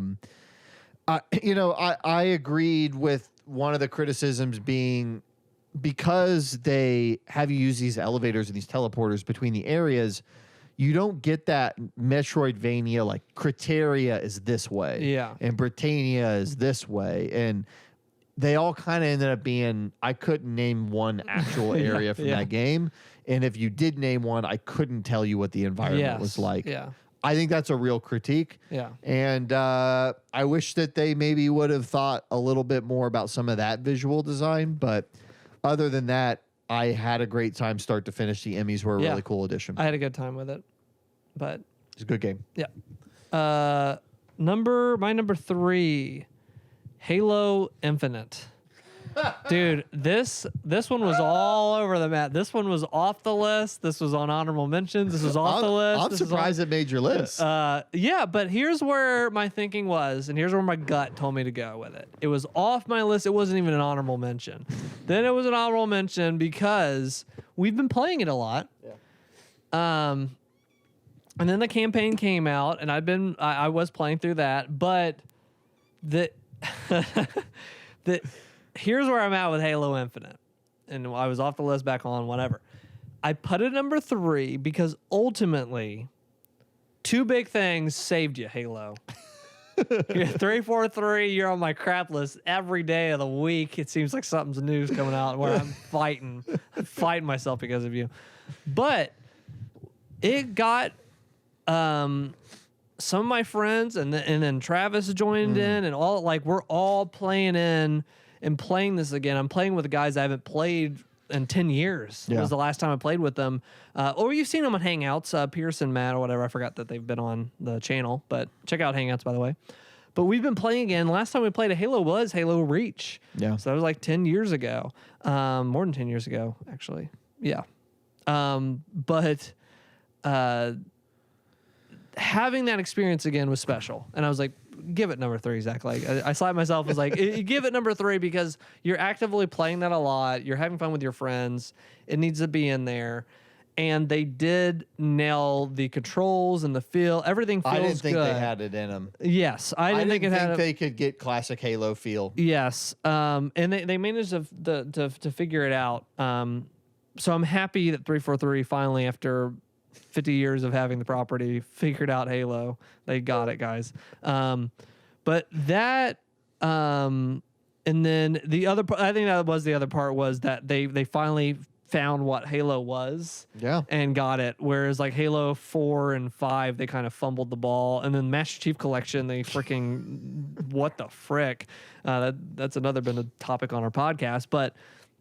For that, I tip my fedora to you, 343, for figuring out Halo, and then I got my buddies back together, and it's like, that has to be worth something. That's a great point. So that's my number 3. That's the highest I'll freaking give you, though, because on the other criticism side of that is like, why wasn't Slayer available day one? It felt like the Doom Eternals thing or whatever, or Eternity. I forget what the frick. Well, they had it, but it was in a playlist. Yes, it was a play. It's like all these goofy choices. It's like, man, multiplayer. You got to have these like modes. This is Halo multiplayer. Like, I can't play SWAT. I can't play. What the frick were we doing with that beginning? So, but now it's in there. It took like a couple weeks, but dude, I was about ready to go off. That was gonna be. I was actually going to turn off for a while until they figured it out, and luckily it came very close to launch. Number 2, the campaign I'm digging, but it almost made me rethink all the Halo campaigns, because I got into this campaign and I love the hook shot or the grapple, which I wish, and we've all talked about it, like on the Hangouts and everything, is like that needs to be in the multiplayer stuff all the time. Make it its own mode if you got to, whatever. I'll play it. Like, I want to just keep playing with the grapple. It's so fun. That's fun in the campaign, whatever. But I'm struggling to go here, Chief, and turn this thing. Okay, you turn that, grab the battery and throw it here. All right, Chief, you need to go press this button. Go press, and that, with the other games that I'm about to mention, that pales in comparison to their campaigns of like, I'm just doing this. Like, there's nothing new. There's no like puzzles. There's no like changing up. Whereas this is the same thing. However, the co-op is coming out in May. So I'm actively, like, I got to the point where I was like, I'm banging my head against the desk. I was like, I'm going to quit where I'm at. I'm probably like, I was 4 hours into the campaign. I'm quitting, and I'm going to pick it up co-op, because co-op, even if I'm doing like press this button and turn here, grab that battery, grab the battery and take it here. It's fun with friends. Like, it almost becomes like I don't know, like you're chatting while you're doing this stuff, and hey, don't get him over there. It becomes fun. Whereas I'm alone, I'm not connecting with it as much. It almost made me rethink the other Halos campaigns, because that's been the most fun. Like, me and you playing, even the bad levels, we kind of maybe not all of them. There was really bad stinkers. 2 betrayals. Like, yes, I had fun in spite of the level. There were some that we were banging our head against the wall, but at least we were laughing together. In our misery. But even in like the okay levels become very fun, and I feel like that's what's going to happen to this when I play. There's been a lot of okay stuff I've played in the campaign. I think that goes up to really fun when I have a buddy with me. I think that's very fair. So there's my third. My number 3 was Halo Infinite. Awesome. I am like so surprised that they don't have Trilogy. That was but where my I gut went. totally that I love that that's Yeah. your reasoning. Not that I don't like the game, as we'll get to, Yeah. but like, Yeah. you know. Okay. Number 2. Number 2. All right. My number 2.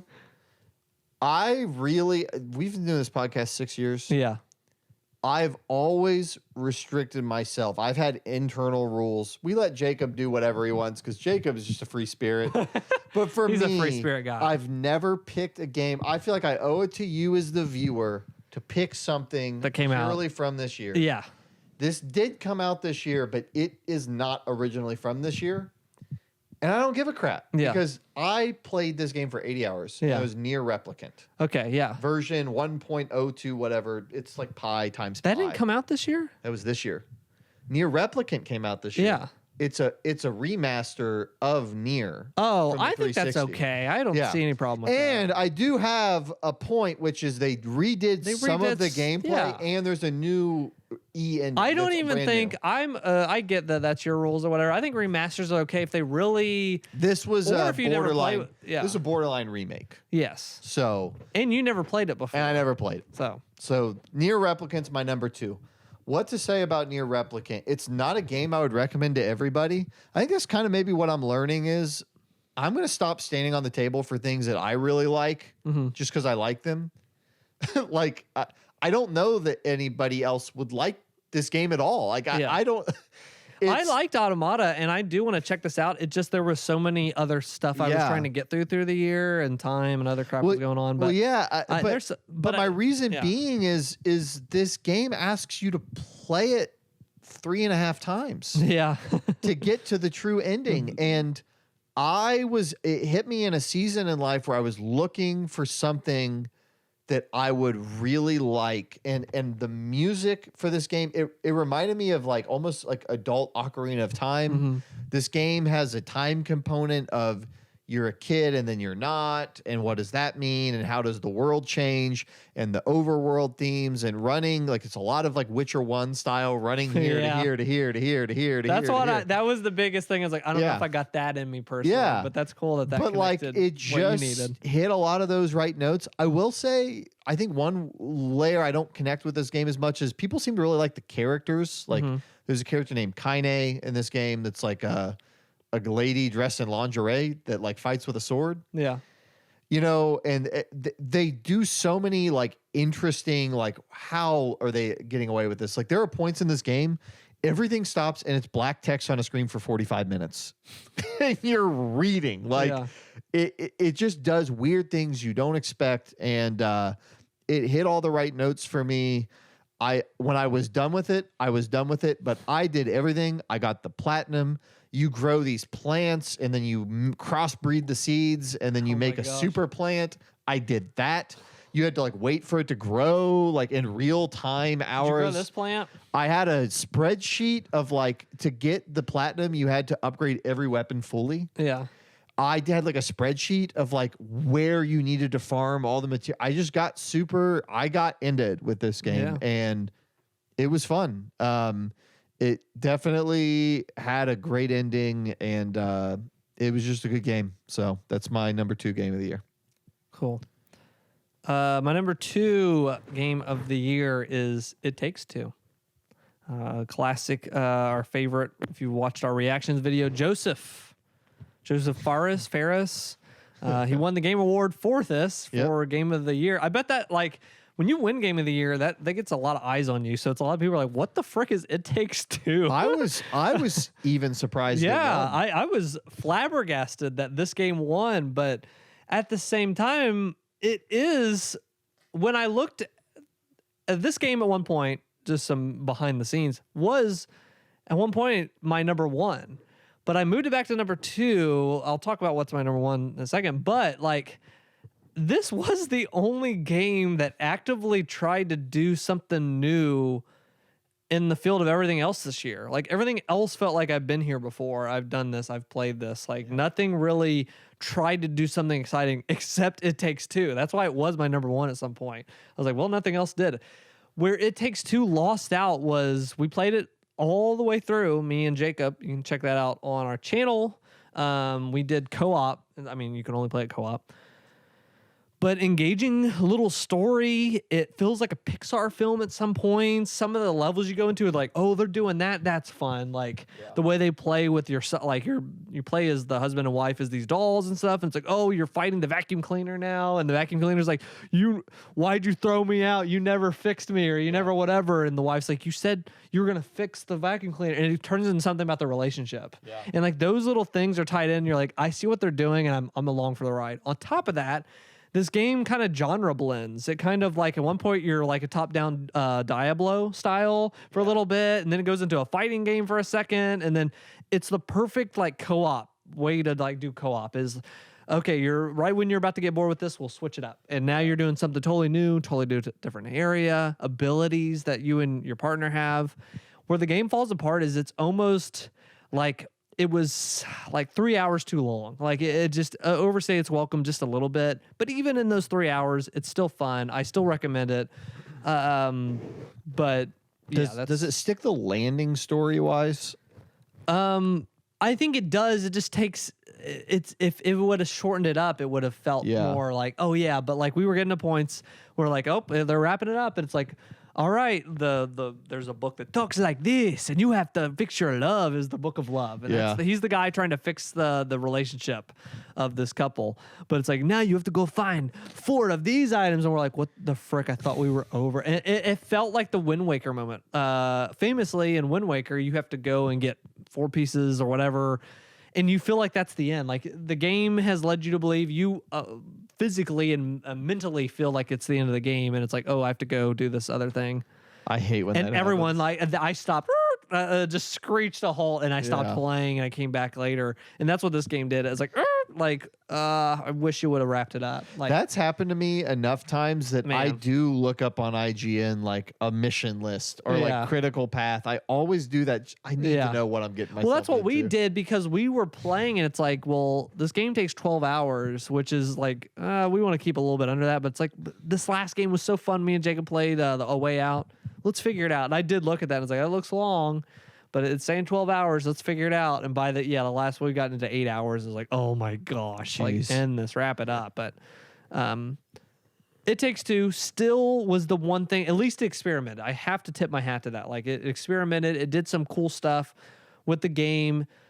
The stuff he's doing with co-op, I hope the next game, like he continues to do these co-ops kind of experiences. They're really fun. They're like nobody else is doing them like this. Like he's found his niche and stuff like that. Brother, I almost want to go back and play Brothers: A Tale of Two Sons.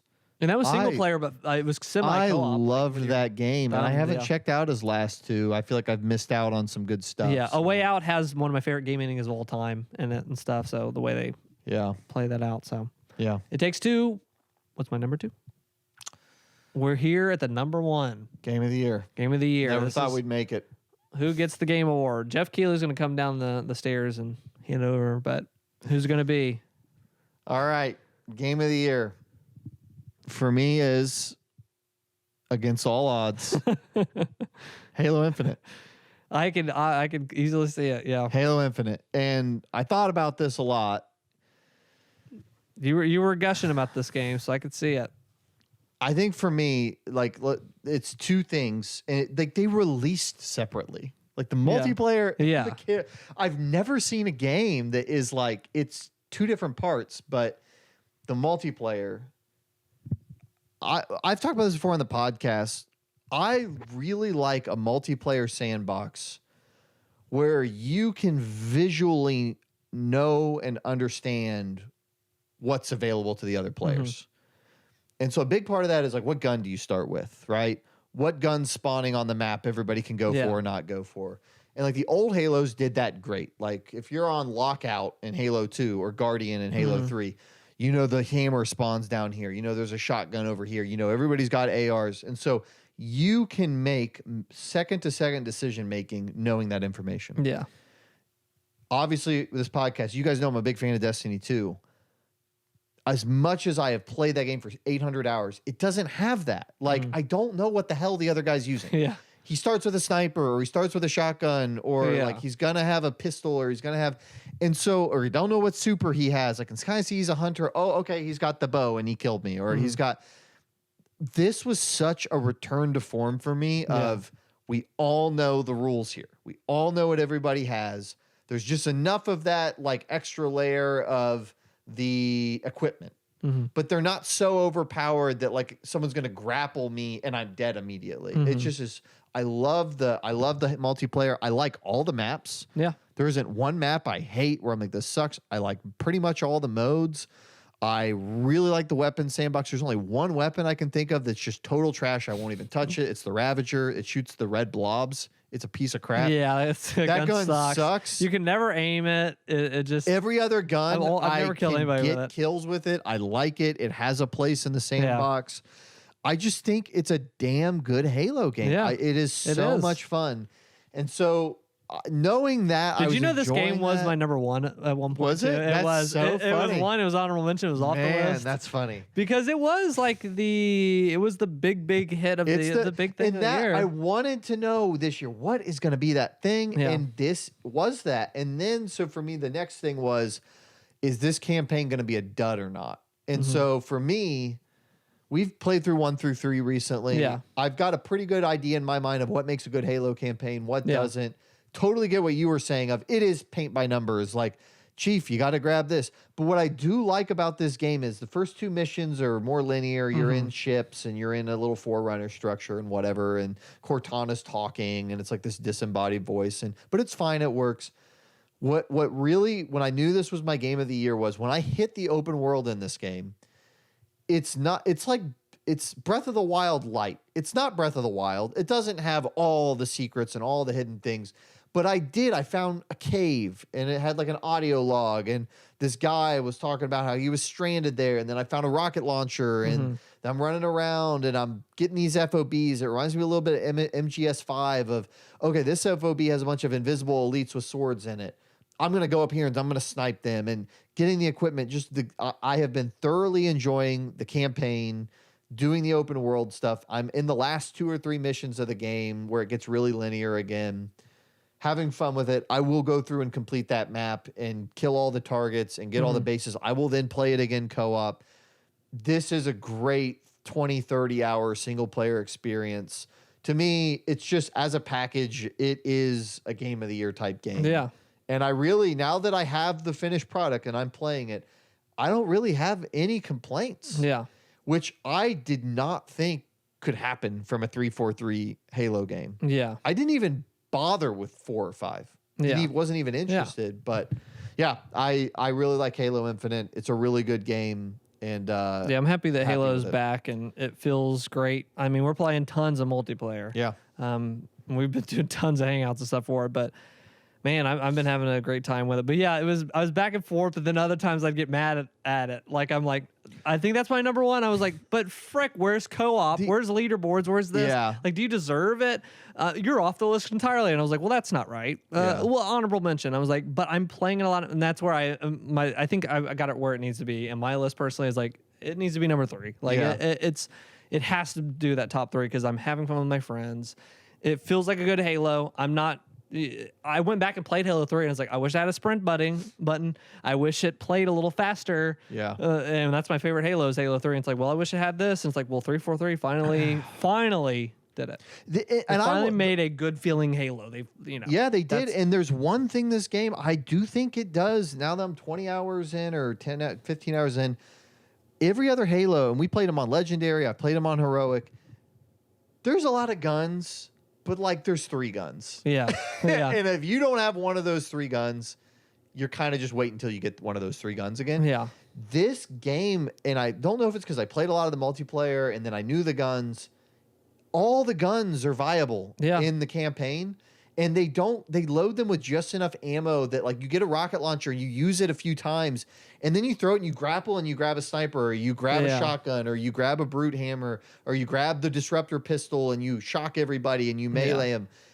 I use all the guns in this single player in a way I have never done in these before. And I'm jumping around these arenas and grappling and using the dodge and It reminds me of Doom 2016 yeah, a little it bit. does force you. Yeah, that was nice. Where I've never got to do that in the other Halos. It's just, oh, I know what this or I know what this level it gives you. This it we really ran focuses around on Halo one. 2, and it was like plasma pistol, battle rifle. Yeah. Don't even bother with anything else. Or they really like this level. You get this weapon, but this one you get to actively change everything. Like you actively get to. I'm gonna use this, and I love like doing the grapple. Well, that was cool, and picking up and throwing those, tossing those. Oh, those things that blow up. Yeah. Oh, it's so much fun. And that's actually been really cool. Did they have that in the other Halos, like the blowing up canisters? Because I used that in multiplayer. I saw some guy that was moving too fast for me to hit, and I was like, I see a barrel behind him, Looney Tunes style, and I shot that and blew him off the thing or whatever. Those were not pick upable. Yeah. So that's created a really fun little Breath of the Wild-y type like it's Breath of the Wild dynamic. It's not all full on. It's not. I don't think it's the game Breath of the Wild is. But 2021 is not the year 2017 was either. So it is what But the way it controls on the stuff, like I'm excited for whatever else they do with if they do a Halo Infinite 2 or some type of, is this another 10-year plan type thing they're doing? Or, I don't know. I don't know what they're doing with question. it. But the multiplayer's fun. I'm in. Keep playing all that. So cool. I feel better now that that's done. A month ago, before Halo came out, I was really not sure. I was not sure until I played my number one game. I don't even know what this is going to be. I was really going to not. I was so mixed up. I mean, I told you. Halo was number one, and then it was off the list. It was honorable mention. What else you play? I freaking I was all over the place to the point where I was like, I'm about to put my foot down and not have a number one. I think Jacob did that one year. He was like, I got number 3 and number 2, and I don't think he had number 1 or somebody did that or something happened. And I almost did that. I was like, nobody deserved the number freaking 1 spot. Like I don't have one that like for the past whatever years. There's always we've done this. We've found one that's like that really connected with us.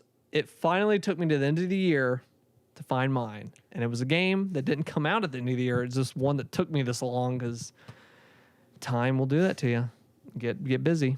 But it was a game that I played many in the series and prior. You have no clue what this is. And it finally made a return this year, and that is Ratchet and Clank, A Rift Apart. Oh, wow. Yeah. Wow. Okay. So, why did this become my number one? Because I've played, I am a connoisseur of Ratchet and Clank. I've played them since the very first one on PS2 when that came out. And every year after that, Mom, can I go to the store, the new Ratchet and Clank game? All right. Or for Christmas or whatever, she would get that for me. My parents would. But playing this game, so one thing I admire about Ratchet and Clank is that, and it made me think of Assassin's Creed, because these games are wildly, wildly crazy different. They really aren't. But if Ratchet and Clank came out every year, like Assassin's Creed would, I would probably be a little meh on it. Because I feel like the Assassin's Creed games are not bad games. Like, I feel like you can play all those games in the series and be like, oh, these are fun games, but they're the same thing every year. Ratchet and Clank, like, we had one on the PS4, and that was the remake of the first Ratchet and Clank. Yeah. And then the one before that, we had 2 on the PS3, and then we had 4 on PS2. We had 3 like main ones and 1 little extra game. And then on PS5, we've got this new one. But they are like years and years and years apart. I think that remake was 2016, 2017. It's weird because I feel like they come out more often, but you're right, they don't. They don't. They're really spaced out a lot, and I respect them for that. Like, they're very easy to probably copy and paste if you wanted to. But they're all very, very fun. There's not one. There was actually some extras on PS2 that were kind of like DLC, kind of smaller indie type game things I skipped. But other than that, they're all awesome games that I really recommend people like checking out or whatever. With that being said, this is now like my favorite Ratchet and Clank game. Really? Because it does what I would compare, like, I think like Ocarina of Time and Super Mario 64, well, we've talked about this in the past. Those games are kind of, for my generation at least, held on a pedestal. Those are the best, man. It's like, well, Super Mario Odyssey has way better graphics. They've fixed the controls. Same with Breath of the Wild. It's like, that is objectively kind of a better game. Like, if you might be more into the smaller or ways that Super Mario 64 did, Ocarina of Time, but honestly, we have blown past that. We have blown, and I will even compare Halo Infinite to like, I hold Halo 3 close to my heart, but I went back and played Halo 3, and it's like I still enjoy certain aspects of Halo 3 that Infinite doesn't have the touch to, but I gotta like bend the knee to Halo Infinite when it comes to like the controls and sprint and all that stuff. Same way I feel about this Ratchet game is like, this is the best Ratchet and Clank game they've ever put out. And I honestly just recommend maybe just playing this one. But at the same time, this one surprised me in that not only does it do those things very well, the loading with the SSD or whatever, it's like instant. I'm into a world, I'm into a level, like I'm not picking up my phone or whatever. I'm engaged the whole time. And this is the one game out of every freaking game I played this year that I had a big desire to go back to and play. Every other game, whether it be the Halo campaign, I kind of falled out on. Halo, the multiplayer is fun or whatever.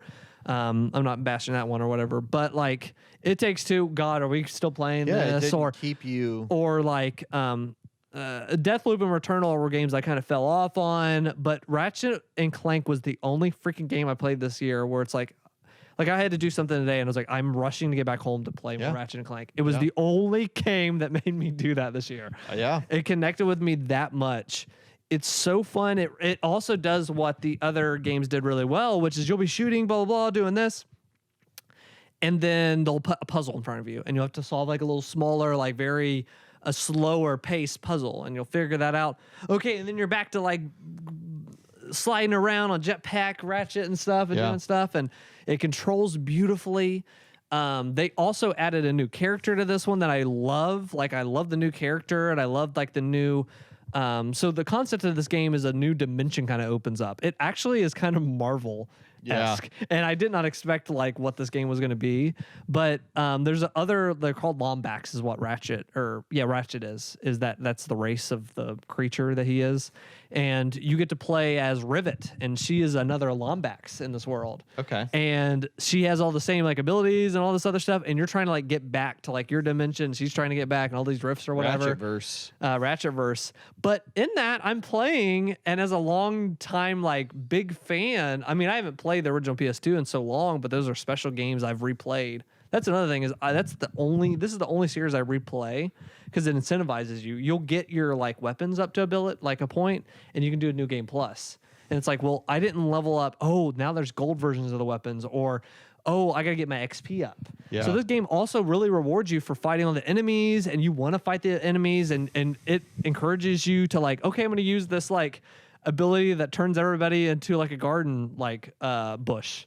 You throw out a sprinkler, and there's all these silly abilities. This one makes them dance. This shoots out missiles. Oh, that's fun. And you're like jumping around and sprinting and doing all these strafing, and it's so fun. The combat is. All of these are so fun and addictive to play because of that. But what was I gonna say? Oh, I'm playing it, and because of the dimension like little thing they keep breaking in, I'm playing, and they're like, "What the what?" And sand sharks are from like the second or third game. These enemies, and they're in this dimension now, so they're throwing in like sand sharks, and then there's another one from like I think the PS3 games like amoeboids, and those come in. I'm like, I remember these. These are fun enemies to fight because you fight them, and they're almost like the Russian dolls. They like you kill the bigger ones, and these smaller ones pop out. You have to kill them, but all memorable stuff. I was like, I actually remember all this stuff and about this game, and it is almost a celebration of Ratchet and Clank in a way. That's cool. So I'm having a blast. I'm like 3/4 of the way through. I'm gonna 100% it. I'm gonna platinum this game because I love playing it so much, and that's how I do all the Ratchet and Clanks because they're just always fun. They're always addictive. They're always awesome games. So that's awesome. So Ratchet and Clank Rift Apart, my #1 game of the year. Man, you sold me on. I think you should definitely check it out. You've sold me on it because I've watched so many people on YouTube, or I've tried to read where people have just said, "Yeah, it's another Ratchet and Clank. It's really good graphics." And that's it. So I'm just like, okay, but sounds like there's more cool stuff that people are maybe not.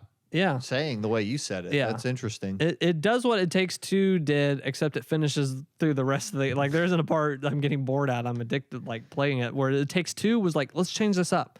All right, now you're doing this, and you're going to this planet. Now this planet's little quirk is this. Oh, and every planet has its own little, like, thing, and all you do is, like, get in your spaceship and go, you select from an option, like, here's this level, and here's that level, and you go back and find new goodies and stuff like that. But I'm digging it.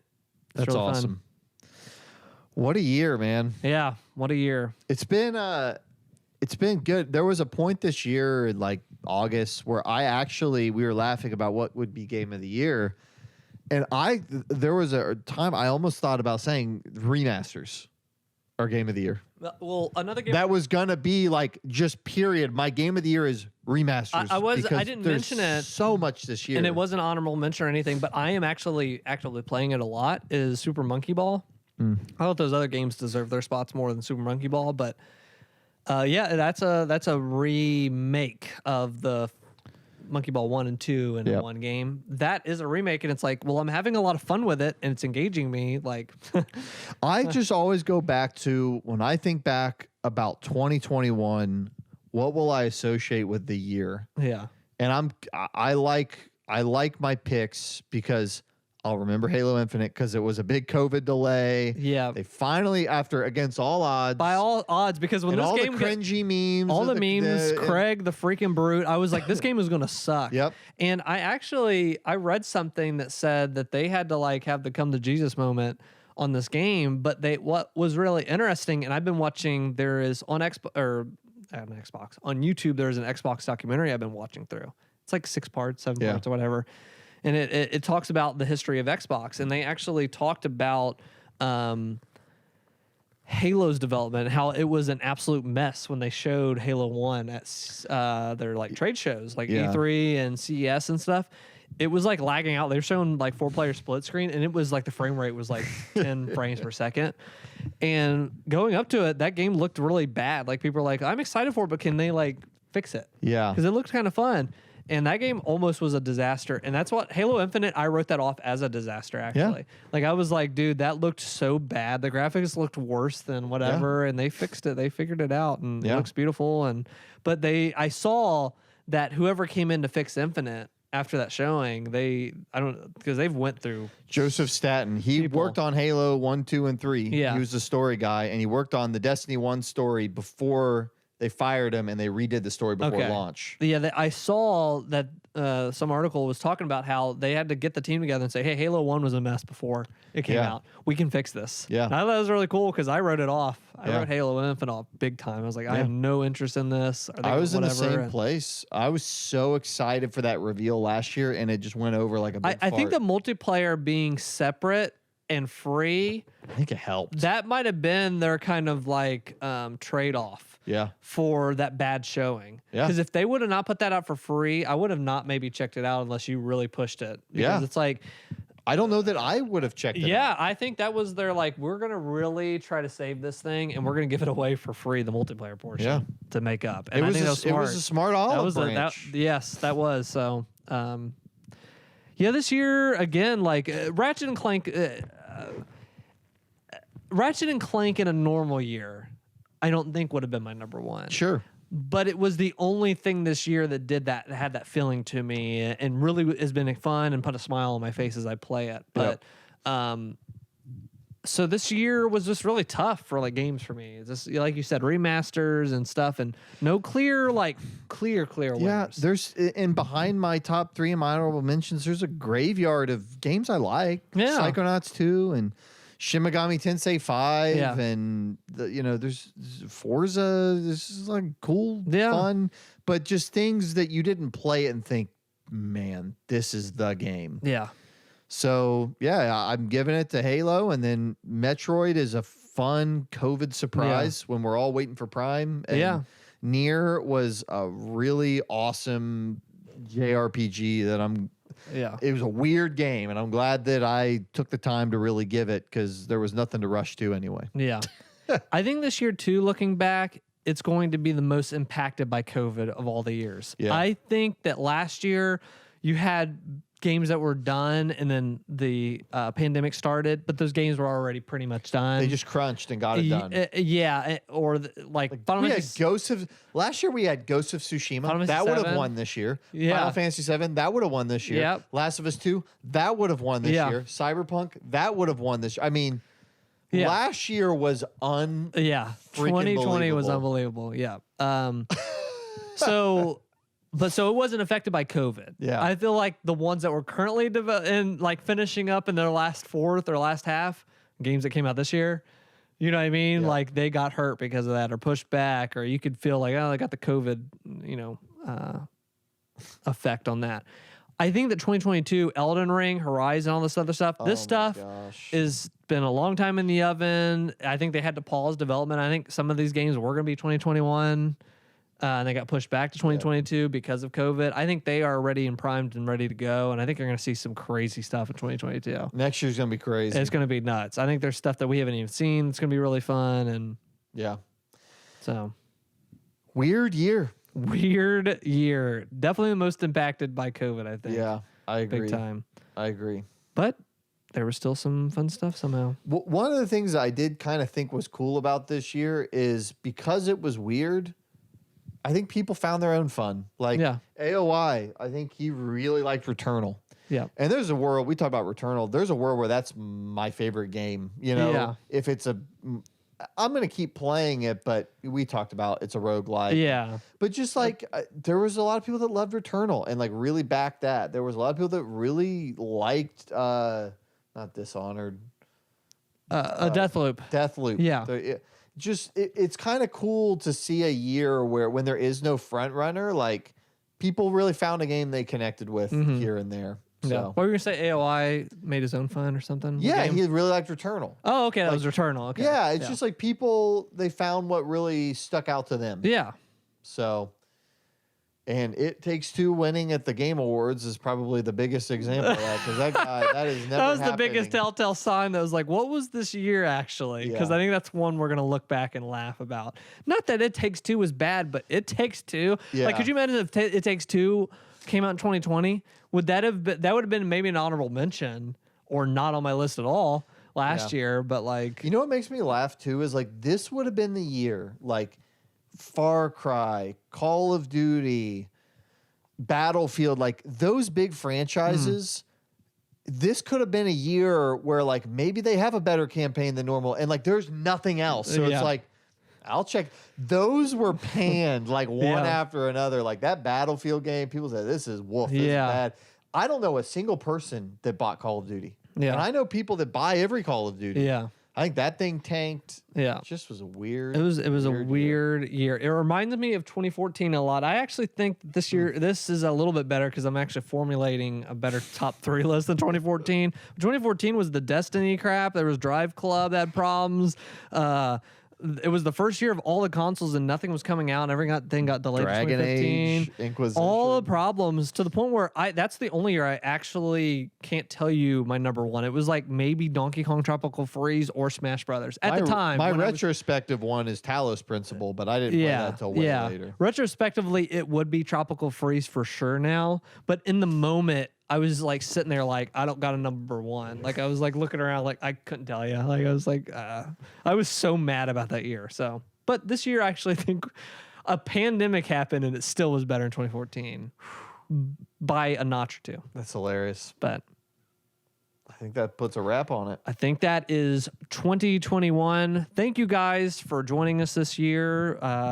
Thank you for watching the Hangouts. Thank you for watching the podcast. Thank you. We grew in a lot of subscribers this year. I think we're at like 860, 70 or something. Oh, really? So we are getting awesome. close to 1,000. Our goal, we're trying to shoot to 1,000. We're going to make it next year. It's by doing something crazy. I don't know what we're going to do. OnlyFans. The DweeBros OnlyFans. Only for you. We're going to do some photo shoots at the Hype House. Something like that. But until then, we're going to still keep doing Hangouts. We're still going to keep doing podcasts, maybe some fun surprises along the way. Sad that Jacob couldn't be here, but he'll be back next time. I'm going to force him to. It's in his contract that he has to be He back. could. We should ask him to record his stuff. We and can. Maybe he'll do that, and you can just edit in do whatever. it as a video. I'd be more than happy to do Yeah. that. Well, if you saw that, then it was there. If it didn't, Then I wasn't more than happy to do it. yeah, you'll know by this point if we did that already. Yeah. But thank you guys for watching. Any last words? Anything you want to tell the audience for the end of the year? Welcome to 2022. Great. All right. Well, that's it. Peace out. Peace and love. Peace and love. And goodbye.